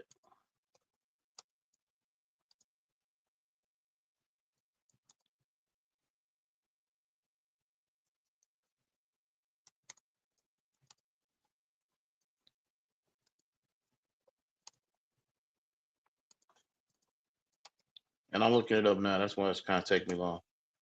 Um, I just don't think they're making that kind of bread right now. Okay, Well, I can tell you they're making a substantial amount that suffice for them for the month. Okay. Well, they didn't. Yeah, they Mhm. making a Yeah, rookie. Yeah. yeah, they're making a So pretty penny. first round, first round they making between starting at 289 to 500,000. Okay, that's respectful. Cause That's a man, jump. That's a jump from what they was making before. oh man, it was Caitlyn and Angel's salary was like for real, like $78,000. That's terrible. But now the thing is how they have to make sure they can still market. They have to be able to market themselves as well as a team being able to market and also bring in income off of them as well, like the NBA teams can or like the NFL teams.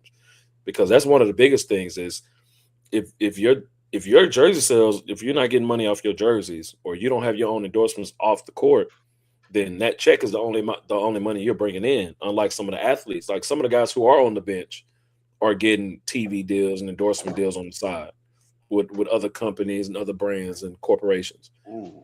I don't know how the women are able to do that and lucratively, create that for themselves. But if they can do that, that's where a lot of the other income can come in from. But I don't know of many people buying the women's jerseys. They're just watching the games right now. They're still No, hyping it up they there. buying They're that still merch, bro. hyping it up.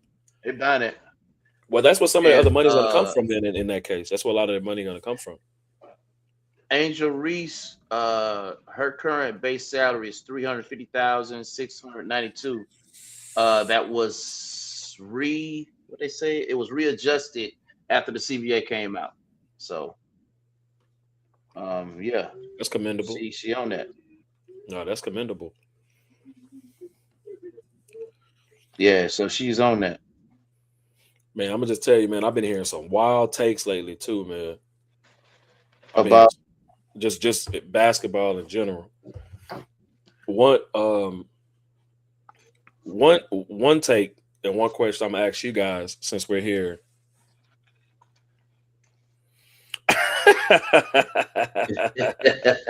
hey, you know what, man? I'm cut from a different cloth, bro. Only one, only one, only one time, man. Only one offering. He said, "How many offers you gonna be I'm a conducting?" hey man. I'm a pastor for the people, man. I'm not, you know what I'm saying. I'm a pastor for the people. Man, I'm gonna ask you this though, man. She makes more money off the court with her endorsements. That's what I'm saying. Like a lot of them have to make more off the court than they do on the court. Well, For I mean, some of not them, anymore though. for some of them, Yeah. for some of them, because the on the court, the offer you get at the building. Man, so I'm gonna ask you two since y'all are here. Who's the better defender, Ben Wallace or Rudy Gobert? Ben Wallace. Yeah. Ben Wallace, easy, hands down. It's not even a question. Not even a question. That was quick. Yeah. Yeah, he's more mobile. He's more mobile. Yeah, at 6'9", and he's still relatively strong as well too. Ooh. He stopped Shaq from dunking the ball at the rim before. Yeah, He blocked Shaq at the rim from dunking the ball.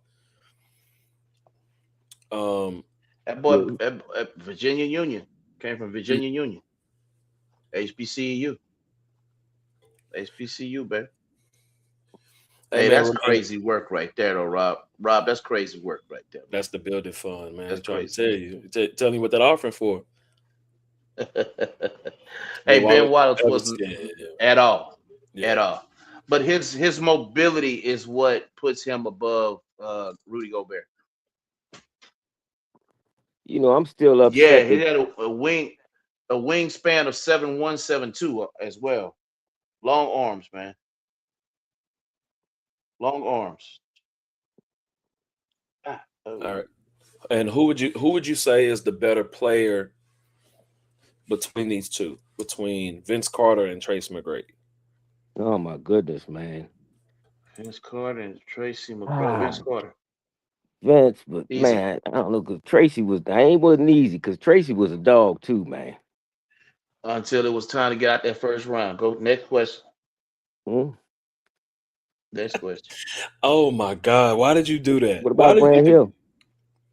Wait, what? Why'd you do that? What? Why'd you do that? Man? Hey, Rob felt me, dog. What? What, man? Come on. I said something wrong? I said something wrong, bro? Oh, did I use a facetious tone?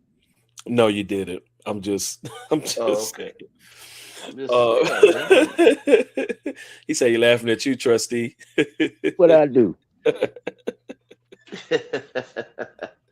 I'm just, bro. Look. I just like we gotta stop, man. But I You mean, know, if we're gonna look at the true versatility and their guys' playing style and what they brought to the game, like we can look if we look at it from that angle, not just the playoff portion, because yes, the we're playoff going to have to stop. the playoff portion have to does stop. matter because winning also matters too. But I'm only asking that facet because it has been a topic and talking point across multiple sectors.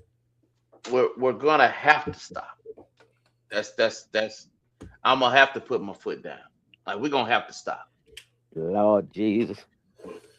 I'm just saying, bro. There's only so many crosses and pull-ups you're gonna be able to do. But I need you to do that to get us out the first round, brother. That's all I'm. I don't care about how you're able to do anything on the court during the season. So I mean, I care because I need to lean on that to get us up too. You feel me? But Mhm. in all that you do and still can't get out the first round 3 years straight, shut But up it, that Kobe talking, bro. man, is it Shut it all up, on dog. him? no, but that's why the comparison was between him and Vince Carter, because Vince Carter got to the second round against AI. Vince Carter didn't have any help over there. I can't say that. I can never just say that, man. I can't. Okay, you know what? And you're right. You're right. Because Let me rephrase that. because that always ends Hold up on. being the talking point for other guys, and it's not true. But Right. It's not but true. hold on. It Let me isn't really. rephrase that. Let me rephrase that. He didn't have the help that Tracy had in Houston. He Mm. didn't have that roster because But hold did he on. need it? Let me ask you. Yeah, he did. I only say that Yes. because I feel like coaching, a lot of different things go into it. Scheme, coaching, all of that has a lot to do with it as well. Rick Adelman is a great coach. He's a player's coach, but he's about X's and O's, right? Like, who would have known that Rayford Austin, Mm. would submit to a playing style that Rick Adelman put on a clipboard? Who would know that? Yeah. You switch Tracy McGrady and Vince Carter, we winning the chip, bro. With Yao Ming. If Vince Carter had Yao Ming, come on, man. I'm saying, dog. That's tough. It's That's just tough. And crazy. the reason I say that is because if we're going to minimize how great of a talent he was because he didn't get out the first round, I can be on board with you. But then, are we saying because you don't win a chip because neither one of them did? No, That's where the comparison comes in. let me ask you this, It's bro. different if I said Tracy McGrady, D Wade, Vince Carter, Kobe, Tracy McGrady, Ray Allen. Pull up. It's different if we do that, but we're comparing them to other greats as far as talent, who came into the league. No, they didn't win, but as far as like head-to-head matchup and playing against each other, as great of a talent they were in the time that they were, winning scoring titles, dunk contests, all those different things, does that still take away their talent? For me, it doesn't. Because It now, does. no, for me, it doesn't, because now that also means your James Harden will never be in these conversations. AI would never be in these conversations. Some of your greatest greatest scoring players would never be in these conversations because they never won a chip. Because if we just leave the metric at getting out the first round, all right, cool. And there's gonna be quite a few people that may not be in that conversation, especially if they weren't the man doing it either. So, okay, all right, Sean P, man, be easy, man. Tell Mama we praying for her, though. Be easy, brother. Look, bro, look, man. Let me share something with you, dog. Let me share something with you. We're here to win, right? We're here to win, and if every year, now look, the first 3 years is cute, fine, and dandy. We just getting a footing, right? But year 4, 5, and 6, like it's dead meat on the line gonna start stinking. You're graded on how successful you won in the NBA, specifically with the roster that was given to you. Because what I like to do, okay, to go alongside what you just said, you give Allen Iverson that same Houston team, the same dog, right? And the same personnel. This is why I try to do my best to kill the narrative where it's a team sport. Yes, but you need an alpha dog, man. You need an alpha dog. You need that. Without that alpha dog, we ain't going nowhere. You need that alpha dog, man. So that's case in point. When I tell people, okay, so then let's go LeBron in 2010. With that same roster, take LeBron out and put Kobe in. Are they losing that series? You know better. You come on. Are they losing that series? You're talking about against Boston? No. Or the 2010, 2011. 2010 against Dallas. Well, it was 2010, 2011. Yeah. No, 2010, 2011. No, but it would have been a whole different thing too, because D Wade was already that dude. He just didn't have any consistent help himself over the years. Do you understand what I'm saying, big dog? You understand what I'm saying?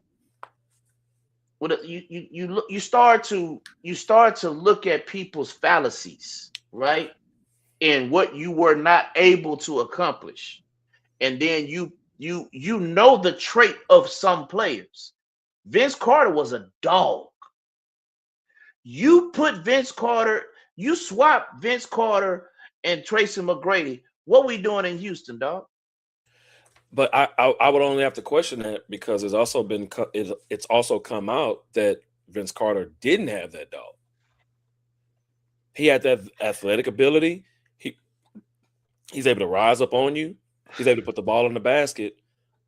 But in the same facet, when you look at dog mentality, MJ, Kobe, Wade, I honestly believe AI had more of a dog in him than VC. Hey, but he just couldn't win. Score update. Phoenix Mercury up 48-47 on the Fever. Close game. But I would even argue AI had more of a dog in him than VC at a point in time. He just was undersized and had a different, and he ran up against them Lakers, which is tough. I think it gets kind of like, you know how Kobe was between 2006 and 2000 between 2006 and 2008. You remember how adamant he was? Like, bro, what are we doing here? Like, like, what are we gonna do with this? You know what I'm saying? Like, what we doing with this roster, basically? Send me to Chicago, bro. Like, I'm not here to. If we not finna be competitive, send me somewhere else. Like, I'm not finna sit here and down this island, man. I ain't KG. I'm not finna sit here and down this island, man. Yeah, he wanted to go to Chicago. He did. He was actually you understand what I'm saying? He was actually for a trade to Chicago or Dallas to go play with Dirk. He wanted to play with another power forward at the time. Come on, Rob. Come on. But my point is that, Rob, after a while, when you see management not really moving for you and bringing you somebody that can help you, like, bro, if I'm scoring 29 points a game and my next person up is only scoring 13, man, we can't win like that. That's what T-Mac dealt with in Orlando.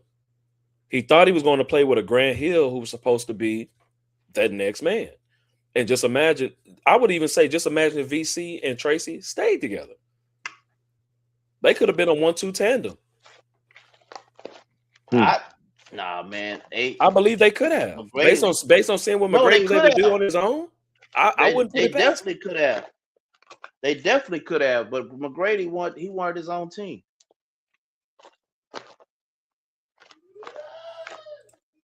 I mean, for him to show us, I don't like the disrespect. He needed to. I don't like the disrespect he's shown Kobe by saying, man, you know, if I team up with Shaq, I could get you. No, dog, because you had Yao Ming, you had Rafer Alston, you had Shane Battier. No, I'm gonna tell you that's this. That's a nice, decent squad, bro. The year that they were supposed to win, when they had Ron Artest, he got hurt. That was the only year I actually would have given them a chance. When they had Ron Artest before he changed his name to Metal World Peace, they made it to the second. They made it to Game 6 or 7 against the Lakers that year. They had a chance if he at least played. Because Ron Artest was playing. No. 2007 and 2008. I'm saying the year, but you only talking about his Rockets years. You're not talking about Orlando, where he was putting up 30 pieces. But he legit. Now, this is not just ironically speaking. He legit didn't have no help in Orlando. Who was on those teams? Yeah, he was. He had a overweight, out of shape Shawn Kemp on that team with him. He didn't have nobody. And he also, I believe, he also played with Patrick Ewing one of them years before he eventually retired. Hey, you right. Yeah, Tim Duncan was going to end up going to Orlando at a point in time with Doc Rivers, but somehow the trade I forget what happened. I forget something happened, like something specifically happened, and Pop was like, "Nah, I can't let that ride." Yeah, I can't let that ride. Nah, I can't let that ride. Because if he would have got Tim Duncan, we'd be talking about Tracy McGrady in a different way. Would we? We would.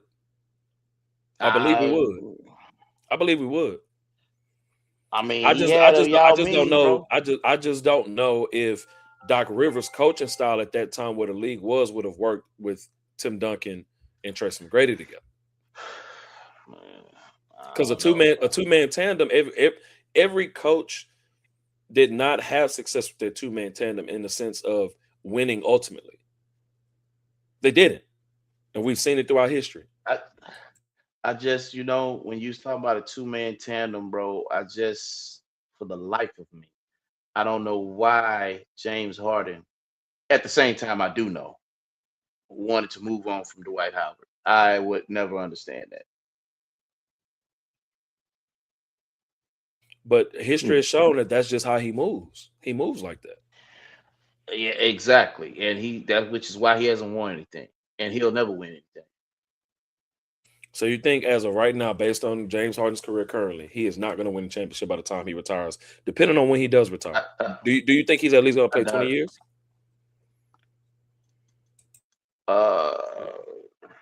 Hard to say. Depends on healthiness. Yeah, I mean, the way his playing style, like if he his playing style is limited. He's peaked already. It's not changing. It's not going anywhere else. It's not going to get better. The player that we see James Harden is who he is. Hey, look what Rob said. And hold on, I'm gonna repeat what he just put. Those are two different messages. And nope. Oh, and hell no. I like Rob, man. Rob cool with me, man. I just halftime 53-47. We got a game, folks. They putting up some high numbers in this game. Hey, Rob, to your point about Tim Duncan in the East, yeah, video game numbers indeed. So we have hindsight, right? Because of how McGrady, played out his career in Houston. I mean, the East was still banging around that time though. Yeah, they were. Yeah, he would have had a chip. He would have had one. I gotta respect Tim Duncan because it was just it was all that uncertainty around the Lakers winning, and the Nets went 2 times back to back. The 76ers went. You had Boston getting there one of them years. Miami went. Detroit went twice. Boston went more than twice. I'm sorry, more than once. I'm sorry. But see, like that's what I'm saying. Like if Tim Duncan was in the East, it would have been. No, it wasn't the West though, Rob. But the East was still tough as far as gameplay, game style.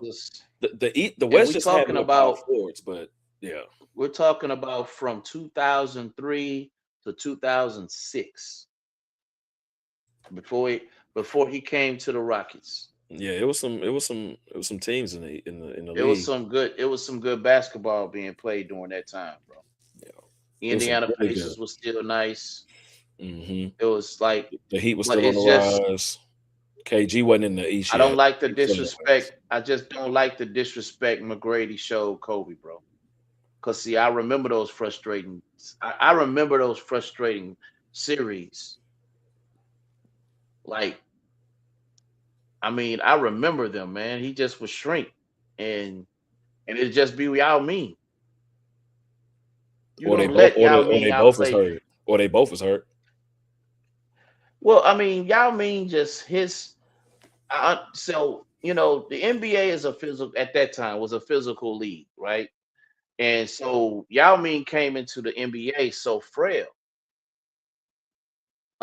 Yeah, facts, very brutal, and that's my point. So Yao Ming had to put on some weight, and them feet, man. I mean, being fair though, the most dominant big y'all banged up against around that time was Shaq. Everyone else was undersized compared to him. But them feet, as far as dominant and brute force, Shaq was the only offensive dominant big at that time, and then of course Dwight Howard was on the rise and on the cusp. But for the most part, everyone else were power forwards: Amari Stoudemire, Paul Gasol, Chris Bosh, Rasheed Wallace, Kevin Garnett, Dirk Nowitzki, Tim Duncan, Chris Webber. All these guys were power forwards. Still having to bang with y'all and Shaq to some degree. He couldn't get his feet right, bro. He couldn't, to end your career. Think about that, dog. Not over bad knees, not from bad shoulders or bad ankles. His feet. A guy of that size, it basically is showing he wasn't supposed to have that type of size on him. Exactly. Moving the way he was moving. As far as the teams, all the teams that Rob just named, yeah, I agree the teams. Yeah. But we're talking about the individual players for each respective position. That's what I was speaking about. That they would have to bang up against. That's why Shaq typically had a cakewalk, because they were just getting bigs just so they can guard him. They were just guys was getting paid just to be in the league to get fouls. Yeah. But see, it got so bad, Shaq started to, he started to blow up. And I don't know, man. Shaq I'm was a physical disappointed. anomaly. I was disappointed in Shaq for letting his ego get in the way. But I respect him because he pointed it out and he apologized. I respect him for that. Yeah. Those 2000s was very serious. You know, I And think they it's changed the timeline. They changed the timeline from 8 to 10 seconds, like in 2003, 2004, something like that. And it sped the game up. And that's why a lot of people like, man, that was a boring game back there, man. Jordan, look at that, man. 98 to 95. Like, bro, the right. game was a lot slower because they had to. People don't understand. If you have 10 seconds across half court, that's forever right now. Oh yeah. Case in point, when we like a lot of people, man, y'all don't play defense, because our games are normally ending like 135, 140.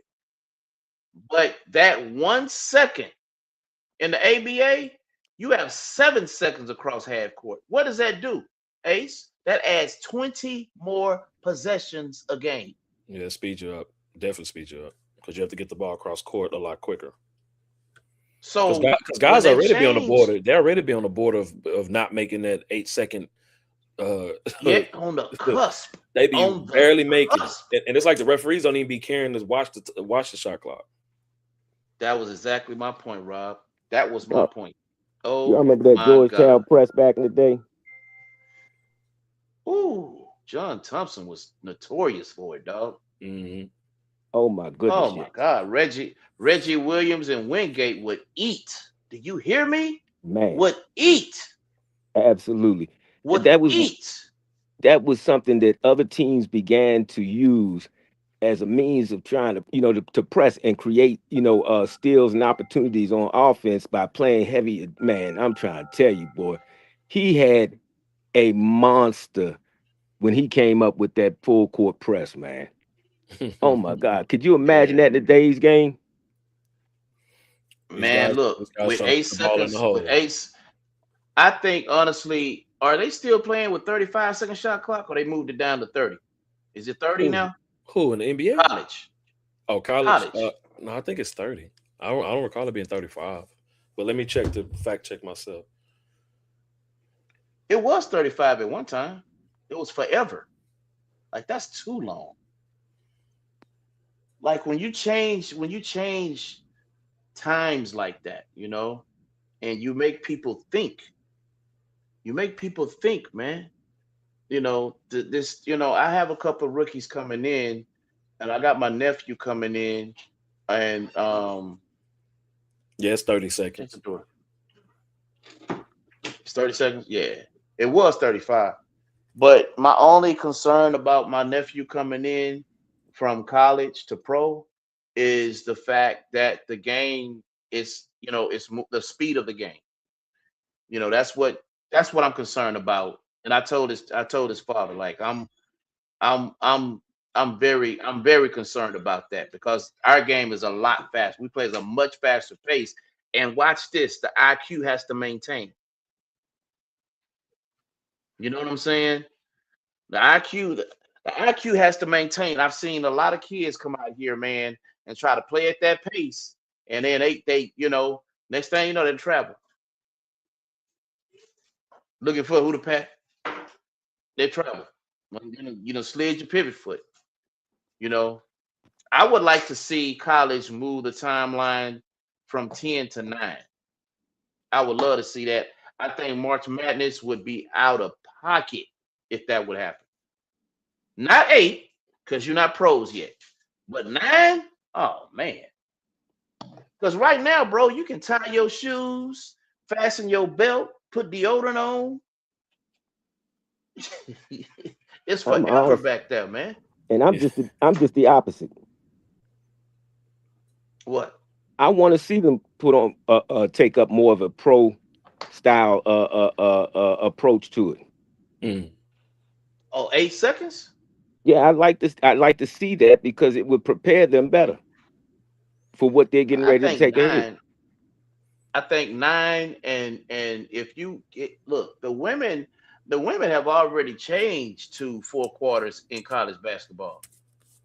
I'll be glad when they do that for men, Yeah, instead of the 2 halves. because Um, these 2 halves, bro, that ain't it. I honestly That's think I think when they should change it is when March Madness happens.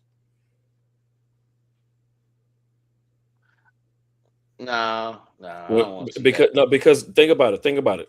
All the rules in the I was NBA typically I was change when the playoffs come. I was gonna Referees say ref the something. game. The referees ref the games differently. The calls are Yeah, made differently. but the rules are still intact though. But it also coincides with what Sean P just mentioned. It will prepare them for the game better in March Madness. Hey, the speed of March Madness is about to change. March Madness is already an elevated platform when guys go into March Madness to play. Yeah, And the further you go into the rounds and you get all the but way it to the is. championship game and the game is sped up a little bit more, now it's this is what the pressure really is going to seem like. This is what the pressure really is going to feel like. All right, now you can. Let's say Now you get let's a say chance if to see. Now you get a chance to get an assessment of what these guys can really do with that type of time and pressure against them at that moment in time. what if I Now, have mind you, it's my just a way? suggestion. It's just a suggestion, Right. but Right. it's just I something. like the What idea. if But I'm saying just for March what Madness, if I not throughout the have whole my year. way though? What if I have my way and they do take that 1 second away? How many more possessions do you think they would add to a game? And that's what I'd be looking forward to.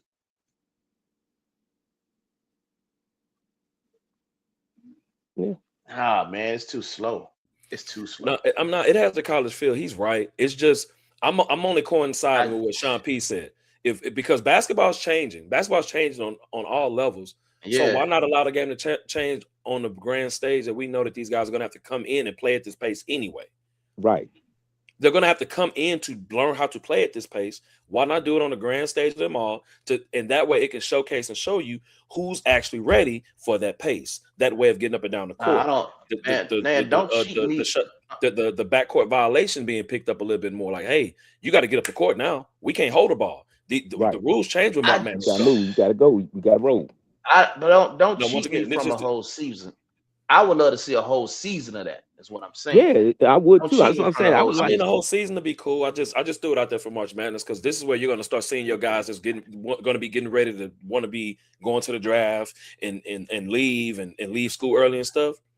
Are I you mean, ready Yeah, for when it? it was here in we Houston, just when it we was just here gonna in see you ready. Houston, when it was here in Houston, Rob, I did the same, bro. It's the atmosphere is like no other. It's for real, and it's one and done. Like so, the intensity is like all there. You feel me? Uh, I just man, but answer my question though. Let's say they take that 1 second away. How many more possessions do you think it adds to the game? I mean, it's going to add a substantial amount of possessions. I just think it going from 10 to You 9 said seconds. substantial? Yeah, because it's ultimately going to make you have to still speed up no matter what. Why take 1 second off? Why not allow these guys Yeah. to just go take a whole 2? Ooh, in March, ooh, that would be see, and that's what I'm talking about. And I only say that because we play that brand of basketball, which actually a lot faster, right? But man, that kind of excitement and what Rob and I were talking about, actually attending a March Madness at that speed.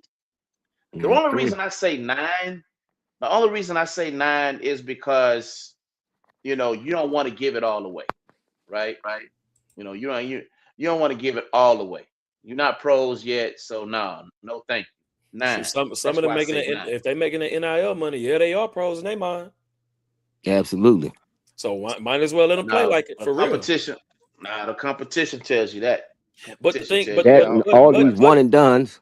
yeah, because the thing is it's not like you're adding more time to the 20-minute halves. They're still staying the 20 minutes. All you're doing is Okay. taking away some of the time in which they're holding the ball in the backcourt before they come up the court. Now you're just speeding that up a little bit. You still get your 20-minute halves or your 10-minute quarters if they ever change it to the 4 quarters. But now, once again, if they are making the NIL money, in their mind, they are a pro. That's why some of them don't go to the league. They try to get paid now, so why not let them get the feel for it? I still can't spawn them. I And want them to still have some type of. But a 9-second shot clock, a violation is that's a hard number to kind of try to keep up with, especially if you're looking at the shot clock. That's what they said about 8. Well, remember at one time it was no time you could be in the backcourt forever. Well, I'm saying as far as calculated, I mean increments of 2, 4, 6, 8, 10 is easier than just 1, 3, 5, 7, 9, 11. Because we do 7. No, I get you say you do 7, but I'm saying as far as those who are looking at the game, everyone's eyes is not going to be able to keep up with 9 compared to 10 or 8. Because most people count in 2. Let me rephrase that. So let me rephrase that. We did 7. We did 7. What, you went back to 8? Yeah, the league we're going playing, and now we're playing 8. But I think that's going to be an advantage for us. Because y'all were already playing at a pace to keep up and move the ball faster. Absolutely. Much you faster. Want to prepare everybody for where they're trying to be. You're trying to get to the professional level. Can you play under the rules of the professionals? If you show that you're not ready, you ain't ready. You need a little bit more development. I just think you need to, leave something out. Like, for instance, like if and when they choose to, give men's college basketball 4 quarters, I don't think you need to go to 12 minutes. Keep it 10 minutes a quarter. Keep the 40-minute mark. And that's what I was saying about the backcourt violation part. If the violation of the backcourt decreases, leave the time the same. Just leave the time the same. If you're going to decrease that, then you need to actually bring the shot clock time down too. From 30. 30 is good. 30 is good. I mean, if we want to speed, I'm saying if you're going to speed the game up, if we're going to say basketball, if we're going to say the game of basketball is better because the game is sped up based on how analytics and all of these numbers guys is out here saying this is where the game is better this way. If we speed it up, then speed it all the way. Don't half step it. So what would you bring the shot clock down to? Probably 26. Not 28. I mean, you could do 28 since we're only doing 2. If what I'm posing is take off 2 seconds, you could do 28. Yeah, you could do 28 from 30. Like I said, I always want to give guys I want to give them an opportunity to look forward to something. And to say 8 in college, 9. So you'll get an understanding, like, and like I said, with March Madness, that'll add, I would say 15. I would say to add 15 more 10 to 15 possessions. That 1 second would add about 10 to 15 possessions. Like more like 11 or 12. You know what I'm saying? I mean, as long as coaches are still now moving the shot clock down to 28, that'll change it too. You might add another 5 to 7 more possessions to that. You have a whole bunch of shot clock violations though. Coaches love to dribble that ball out, bro. Oh my God. And that's the part I hate. Dribbling that air out the ball, man. Like, okay, so check it. Since we trying to change the culture of basketball, and I think we're moving in the right direction with some of the suggestions we having right now. What about high school? Should high school have? Now, I believe in the Midwest they are actually playing with a shot clock. So, but in the South, I get tired of these games that's 19-7, all because Coach Bimbo over here want to play keep away. That ain't basketball to me. No, well, he knows that's his best opportunity to win too. Right. My suggestion would be this: if we're talking about preparing the guys for the next level, use and modify some of the rules for the next level for your current now.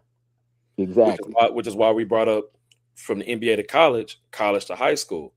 All right, start implementing the shot clock. See how long it's taking your guy, who is your guy on the team, who's dribbling the air out the ball. If he has a 30-second shot clock, or your team has a 30-second shot clock, all right, y'all got to pick up the pace. We're holding the ball way too long. We're trying to get efficient shots. We still want to run our plays. We want to make sure we get up into them defensively, where we're running full court press, or if we're running half court, or if we're running zone, or we're running man. But if the other team cannot get a shot up in 30 seconds, then that lets you know how long they're actually holding the ball. You can't even do that in practice. Why are we allowing you to hold the ball in the game this long? Mm-hmm. Come up off the ball. Now, middle school to high school, you can modify that a little bit. You don't want to put too much pressure from the middle school to the high school, because all of it's still a learning curve. Don't get me wrong, but it's a bigger jump from middle school to high school, and it is from high school to college. Yeah, leave middle school alone. So yeah, middle school wouldn't even be a part of this. But as far as the introduction from high school going into college and going into the pros, yeah, that would be I think that would be a pretty decent modification that allow you to see how well these guys adapt and adjust to the rise of the game in which they're going into. Because a lot of guys don't adjust well because they can't pick up on the speed and how fast the game is going. Not only that, if they pick up on the speed, them adjusting to the strength of playing against grown men, not just men that's in there, or women in their age bracket from school. You're playing against grown men now, like well established. Like you're coming in, Darren Peterson and AJ Demansky. You're about to play against KD. You're about to play against a strong Tobias Harris. You're going to be playing against a Luka at point guard, a 6'7", 6'8", 6'9" point guard. Cade Cunningham, 6'7", 6'8" point guard. A Jalen Brunson, who's an undersized point guard, but nonetheless very efficient, strong. Allow these guys to at least learn how to play at their speed. They can gain the muscle, and they'll learn to get the endurance and the stamina as they go into it, because every rookie hits that wall at some point. All of them. Yes, they do. Yeah, absolutely. And that's based on the number of games they're playing, but at least picking up on the pace of the game early, like, hey, we can't hold the ball this long, and hey, you got to get your shots up. We got to get back. You got to hustle. Call you if that's your defensive cover. Hey, I got here, you got left, or I got right, whatever. Being able to pick up on that early, I think would be helpful. But I don't think it's something that's been suggested yet. Yeah, that's true.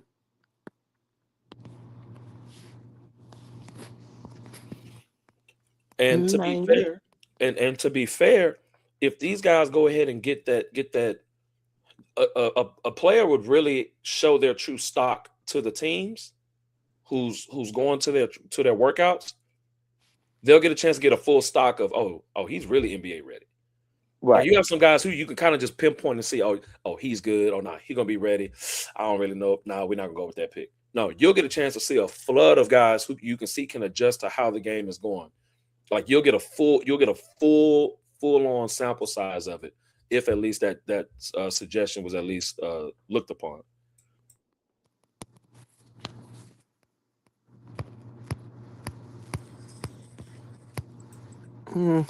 We're gonna have to find a way. Man, we're gonna have to find a way to change the culture of youth basketball. And I think honestly, the suggestions we're making tonight really is what the sport needs at that age.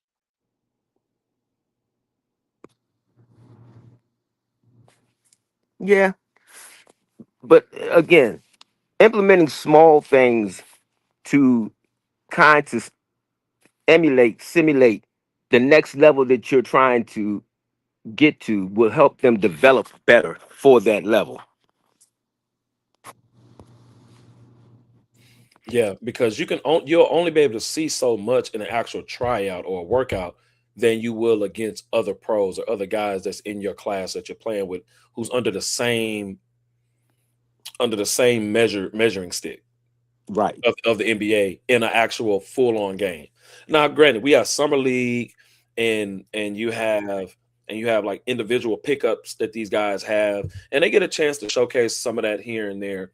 But being able to really play under that on the big bright lights in college, I think would give a better sample size of who they're drafted. And that's just what I believe, based off what we've seen and what we've noticed the game all around, or the world at least, has made adjustments to. Mhm. And we're gonna have to start implementing some Euro League rules as they have in the NBA in order for them to, get acclimated to that as well.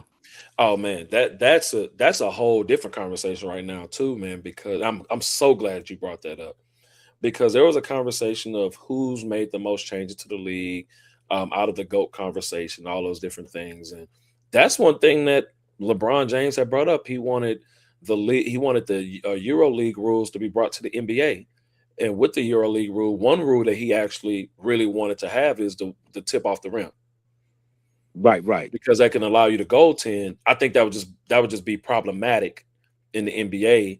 Man, Wemby would be unstoppable Wemby would probably be averaging 10 blocks a game, at least. like 10 blocks a game. If He'd they be brought on that Wilt status. like if he brought that Euro League rule here, because now what you're telling me is the ball can be put on the backboard. I can still come and hit it off the backboard, or if it's on the rim, I can knock it off. Right. He would definitely move up, and So I'm we telling you, so we he, played we played a we played Euro rules in the ABA, and actually you can't take it off the backboard, but you can definitely take it off the rim. Like you can swipe it once it hit the rim, regardless if it's in the cylinder or not. is You off limits. can touch the ball. Yeah, it's all. Yeah, it's all. You all in. You can touch it, Oh, okay. but if you lay it up off the backboard, you cannot touch it. Okay, yeah. Only the rim. Okay, Only the rim. but you know But the how one thing I don't like about it, and I think it slowed our game down, is it's still 18 fouls every quarter. Like that's the one thing I hate we couldn't I hate that we couldn't adopt the NBA rules when it came to team fouls, because and remember, regardless if it's under 22 minutes, if you had foul 4, you're not going to the free throw line. Right. Like in pro, you have a foul to give, right? Yeah. Regardless of what your count is, you have a Right. foul to give. But in Euro, there's no such thing. So I'd leave Euro where it's at, because that's really, to me, that's not really competitive basketball. It's you don't jump the ball. you It's still you a can't tell no possession era. you can't tell no Euros that, and you can't tell pros that played over there that it ain't tough. Man, please. That's why they over here. That's But why they over here. but I'm saying when we go to the Olympics, they had our number for a few years, because of how the game was played. We didn't adapt to how they played. Right. We believed as talented as our guys were, as skilled as they were going to go over there and just dominate. But you're talking about guys who played together, but I'm talking about guys who played together since they were like in middle school, high school. Yeah, but you're talking about that year when we lost against Germany, and Germany won the whole thing. And I mean, we lost to France and Spain at a point in time too, or Argentina. It was one of them. We got the bronze. But twice. see, we got the bronze twice. My thing is the personnel. The personnel for that last FIBA Cup we lost was terrible, and that's all Kerr. Thinking we for real finna win this tournament with guards only. And bro, get off the gas. Like, I think our only big was like Bam and AD. Like, it was terrible. Trying to actually match up with what they doing over there, but that's not our strength. No, they had bigs. They had bigs. You could tell Kerr had something to do with that lineup, because it almost mirrored Golden State. Okay. Remember, Golden State's big is Draymond. Basically, yeah. You're not finna win that kind of ball over there. Yeah, especially if you don't have a player that can do what Draymond can do. And you don't have a shooter like Steph. Mm-mm. I'm just saying, like, Euro League rules, man, are interesting, but bringing them over here, like, nah, keep ours. That's what makes our rule. That's why I'm so glad the NBL, we adopt the pro rules, because it's hard to play at that pace. Your IQ has to be on point, and like I said, it's a possession arrow. You don't have no possession arrow in pro. Come on, man. Right. You ain't no possession area in pro, man. Mm-mm. That's not good. That's not good basketball. Yeah, we lost to Germany in 23. I would like for us to Yeah, get back that's to the Nate Smith rules, man. I like. Okay, speaking of rules, what's y'all take? Hold on, what we got? What you got, Rob? What you got for it?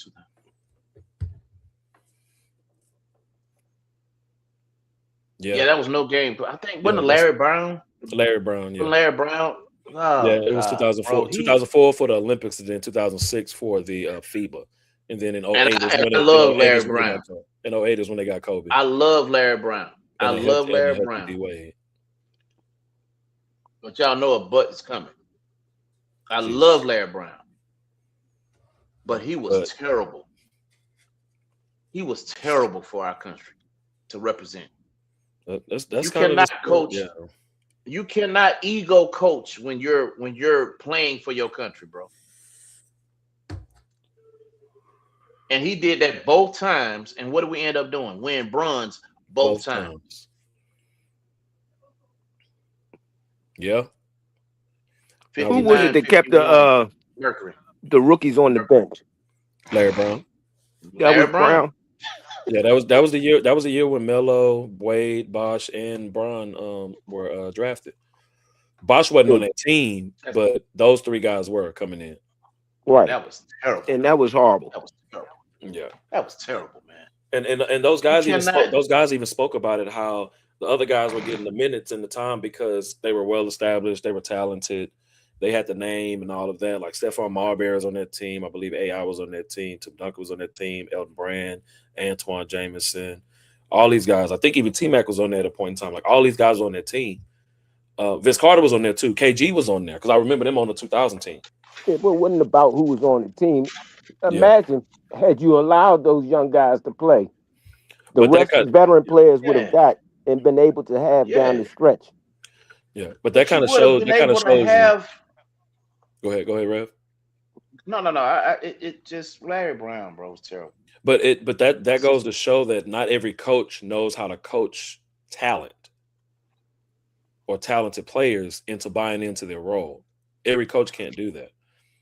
Some coaches can only have a guy and then put the supporting players around him, which is what they did, which is when they made it to the finals.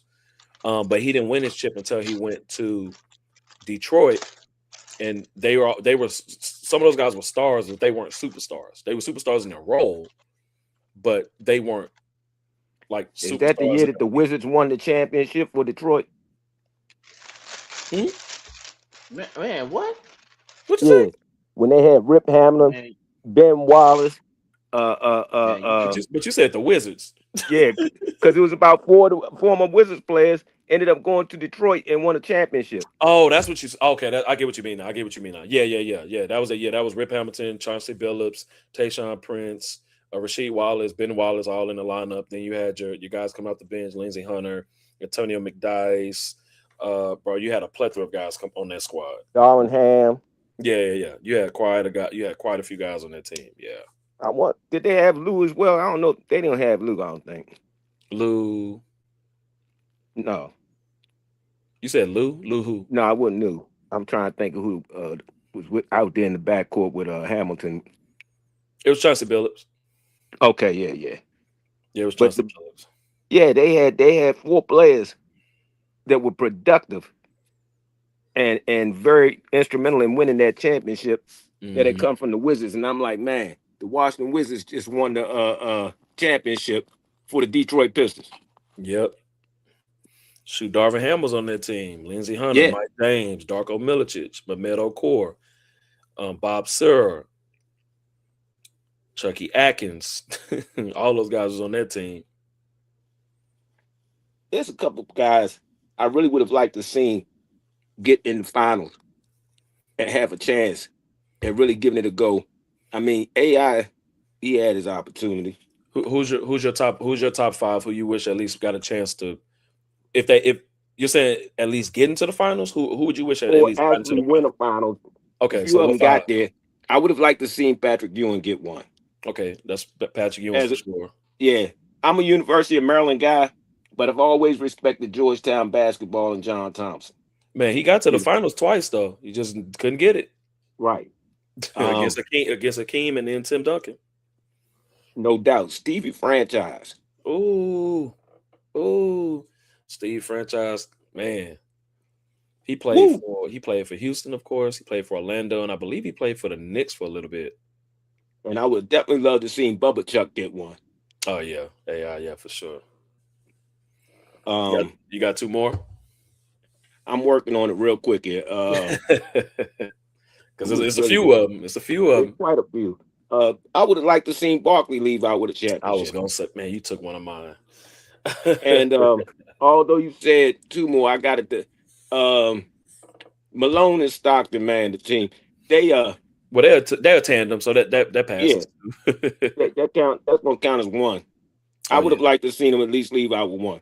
There's a lot of players that didn't get there or got there and just couldn't get the job done. Yeah. For various reasons. But definitely on the top of the list would have been Pat. Oh yeah. Man, if I would give you my 5, AI is in there for me. I definitely would have loved to see Reggie Miller get one. Yeah, that's another one. Yeah, Reggie Miller. Man, he was a heart and soul of Indiana. He got so close twice against Mike when he was in the East, and then against the Lakers too, man. They got so close. We just couldn't get over the hump, man. Just couldn't get over the hump. Mm-hmm. Vince Carter for me. Definitely wanted to see Vince Carter get one. Goodness. I don't know if I should come to the new age or still stick with the 2000s because there was still a lot of them. Because I mean, Jermaine O'Neal kind of fall in line with that when he was doing his thing when he was up there. Oh, Melo for me. I'm gonna take Jermaine O'Neal out. I would have loved to see Melo get a ring. And you know what? I would have liked to see that class. That whole class was a very decent class. What, 03? Yeah. Oh yeah. It was a lot of guys in that class. I didn't know was in that class at first. I didn't know Kirk Heinrich was in that class at first. Right. I didn't. It was a very deep at first. That was a very deep draft. People don't realize it. That's why they're in conversations being one of the greatest classes with 84 as well. Like in 96, like 96, 84. Oh, Penny Hardaway. That's my last one. Oh, Penny Hardaway is my last. I really would have loved to see him get a championship. Did Grant Hill get one? No, unfortunately, he did not. He did not. Because he was a bad dude, man. He was bad. He was tough. He was solid. I was going to bring up Grant Hill. Had all the injury issues going on. Yeah. With them ankles, my goodness, man. With them ankles, man. It's them ankles. It's kind of hard because you can never say. But I don't know if he wouldn't have been in the conversation. It's difficult because we can't even determine it because he got close and just didn't win. Because he got to a finals too. They just didn't win. They played against Hakeem. Right. And he went up against a team in the Rockets back then. Like the same way people say that the Bulls stopped a lot of guys from getting championships. Mm-hmm. Hakeem also did the exact same thing when Jordan went out. Because he played against a lot. He played against a lot of people on those championship runs. Like I mentioned, Patrick Ewing went to the finals twice. He got so close, he couldn't close the deal. He couldn't close the deal, man. That's tough. That layup at the rim, I know that haunted him forever. He missed that layup he missed that shot right at the rim. It hit the back iron and came right back out. I ain't gonna lie. Devastated. That shot that Kawhi made. And the look on Embiid's face afterwards. To this day, man, I can't watch that without busting out laughing, man. He could not believe that happened, bro. Because I think he felt it was over with. I would have too. That's like the look on the mouth, I call him, the cornerback from Seattle. When they got Marshawn Lynch in the backfield and you gonna go for a pass, and that boy, after having got burnt, what was his name? Malcolm Butler, I think, got that interception for New England. Mm-hmm. Oh my goodness. Rich, oh my goodness.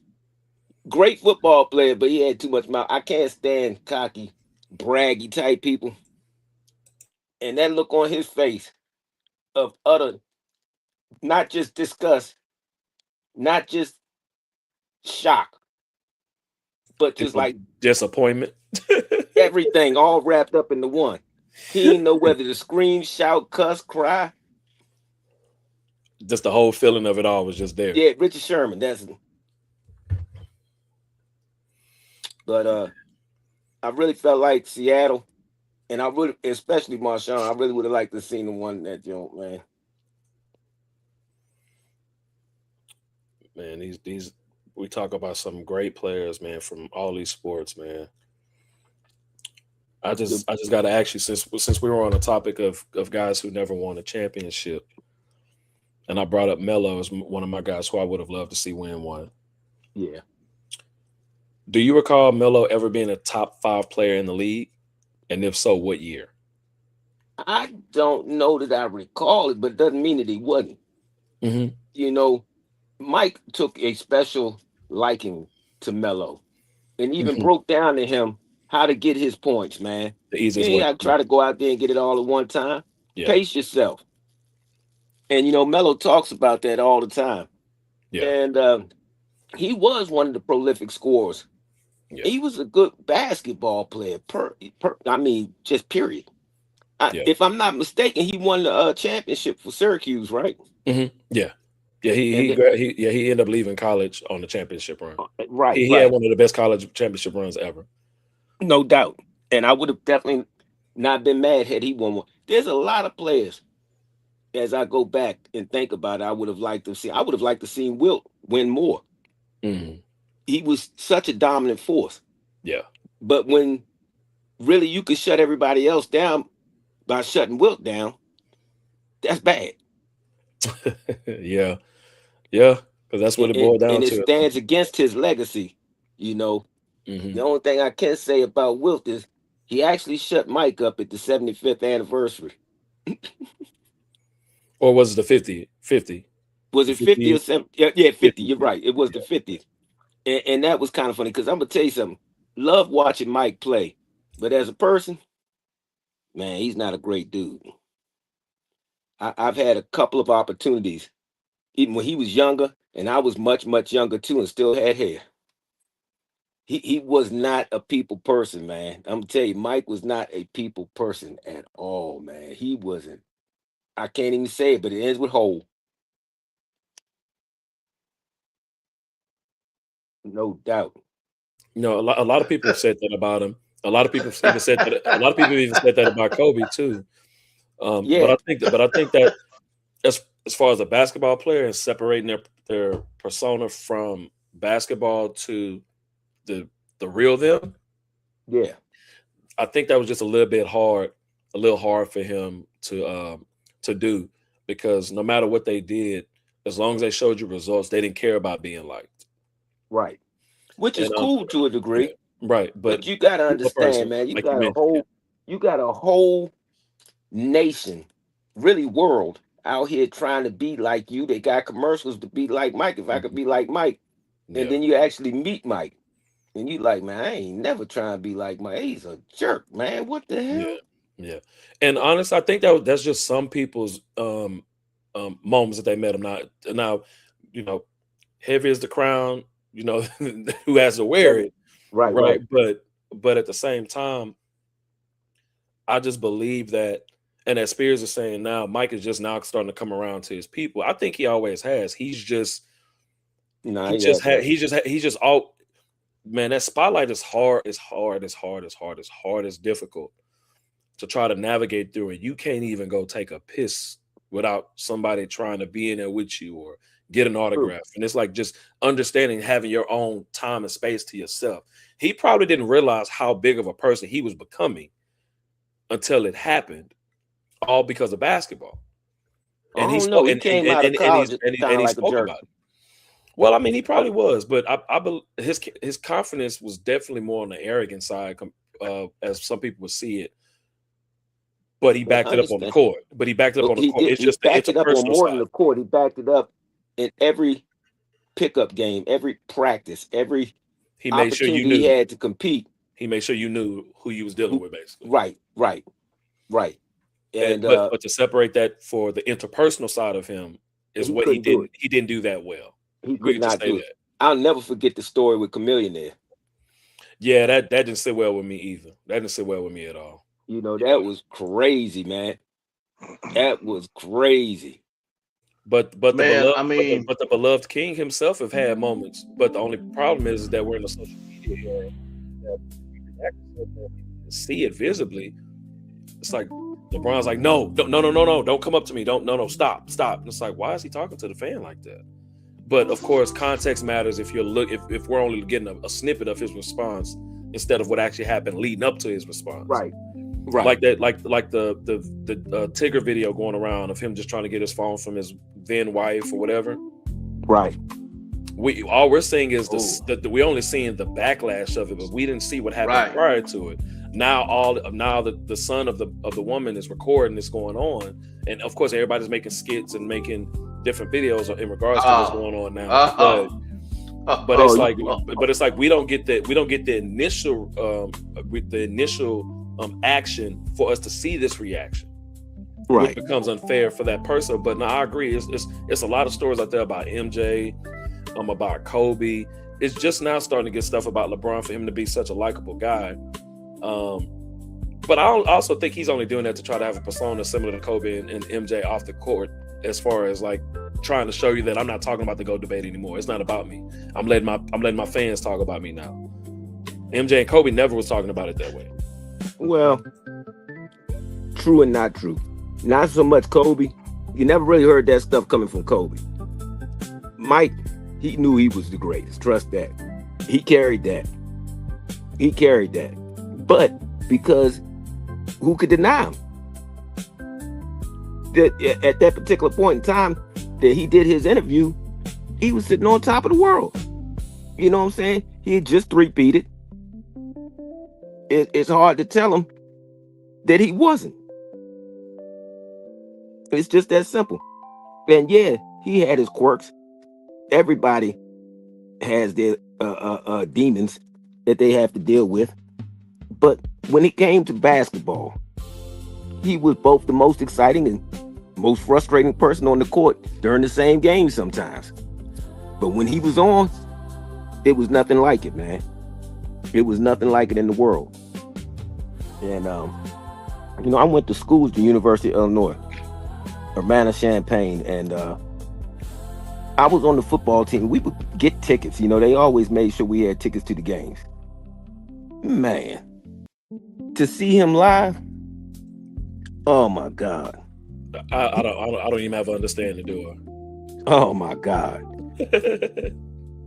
But at the same time, to see him personally, because we had that type of access, it just like he never really came up and greeted any of us, shook hands, none of that stuff. Everybody, all the rest of them would come through and what's up? Tell us, give us some pointers. Hey, even though I was on the football and track team, they did have basketball. I mean, the basketball, pretty much every athletic team, members of it would go to the games. I always signed up for tickets every single time. Hey, he on your head too, man. That's good. That's good. Spears on your head. Talk about fighting Illy. That's what it is. Fighting the line now, baby. The Illini was the truth for a little minute. They just couldn't get over the hump, man. Hey, check this out, brother. All that talent that was leaving Chicago, really leaving Illinois, going to Indiana, going to Notre Dame, going to Michigan, going to Ohio State. Like, it was tough to keep up. But I would tell you one thing for certain and for sure. I was recruited as a quarterback. I ran option, but I had a great arm in my life. And the year that I got there, Jeff George transferred from Purdue. Never in my life have I seen a more accurate passer at distance, short, it didn't matter. 60 yards away on a golf cart, a tire on a golf cart, he hit that thing between 7 to 8 times out of 10 every time. Ridiculous. Hey, Rob, you gonna leave You don't leave my HBCUs alone, Rob. Don't leave my HBCUs alone, brother. Man, Don't leave my Hey, HBCUs alone, hey man. man, he said LeBron don't have nothing else to prove, but my question is, why is he still playing? because he can. Debo, It's something else. It's something else, Sean. It's for his sons. chasing a ghost. It's something Chasing else, the Sean ghost, P. man. It's something else, He's Sean for P. his sons and for one more ring, I think. Sean P. If he don't have Chasing nothing, the if he don't ghost. have nothing, if he ain't have nothing to prove, he could have gone to literally any team there instead of Nah, trying to he's choose. not. Instead of trying to choose the He's best still. option to win. Yeah, he's still trying to grab that last ring, and hopefully, and maybe two, because I still think he's got 2 years. I do think he's trying to get Bryce, because Bryce redshirted his first season, which I thought was very smart, so that he can further develop. Because I think he saw what happened to his brother, and the amount of negativity that came with his brother getting into the league. Yeah. And he's trying to prove himself. It wasn't a negativity. It was the reality check that kid wasn't ready. That's Well, we know that. I mean, but it still can be viewed as negativity, especially depending on who it's coming from. Definitely Well, coming as negativity. it was harsh on social media. The names they called that poor kid. I don't know. If it was my son, I wouldn't be able to handle it, man. I ain't hear no names. You know what I'm saying? Oh, man. But I heard people saying. Like I said, in the circles I was in, I'm saying, man, stay in college and develop. And people Absolutely. acting like I said, people act like the word develop was a slanderous word. And if you have to go to those little community college teams and get the necessary, because I'm telling you, AAU has moved sports up in all levels, whether it's soccer, football, baseball, basketball. Get on an AAU team, man. Prove yourself. Shoot. Well, you wrong for that, Rob. You wrong for that, man. Rob Spears on that building fund hard, man. He basically said, get the easy money, man. knowing that if you go into a situation knowing that you're not gonna win a ring, why not get the easy money to add it to your building fund? Yeah, that's what LeBron was trying to do with the Lakers. With what he had at that particular time, he's like, we not really ready for no ring run. I'm gonna get my money. Let me grab my bag then. But going to these teams that he's talking about going to, I can understand why he'd be willing to take a minimum, because they got a better chance of actually seeing a championship out of them. But that being said, it is about time for that era to be over with, man. We got some young guns coming up. That boy Harper's gonna be a beast. There's some boys out there, man. As long as they stay healthy. Well, Rob on my head, ain't it? Man, listen. No, it's time, man. It's time. It's time, bro. It's been time. I think he passed it like maybe two years ago. Should have, Yeah. It's because Hey, good he's show, still, fellas. still young enough too. So yeah. Yeah, good show, man. Good show. No doubt, brothers. As always, we're gonna have to get our man on here, because he and I, we go back and forth, and this thing will be something else. Just let me know. We I can try just to work did. something out with him. We can work something out with him. I just did. You hear that, Rob? Need to get you on here. I love having somebody. We can go back and forth. We'll still get the facts across, but this show is gonna be funny. Right on. Just in case y'all forgot where you are. When the weekend turns to Monday and the clock strikes 9, we're bringing you a message that'll stand the test of time. We got the wisdom in the building, keeping everything secure. A late night conversation that is positive and pure. Turn your radio on, tell your family and your friends. This is where the true community connection begins. It's a place for inspiration, it's a place for real talk. The most uplifting hour on your late night walk. Trusty Sean P, Deacon King Ace, and your host, Reverend Larry. The mic is live right now.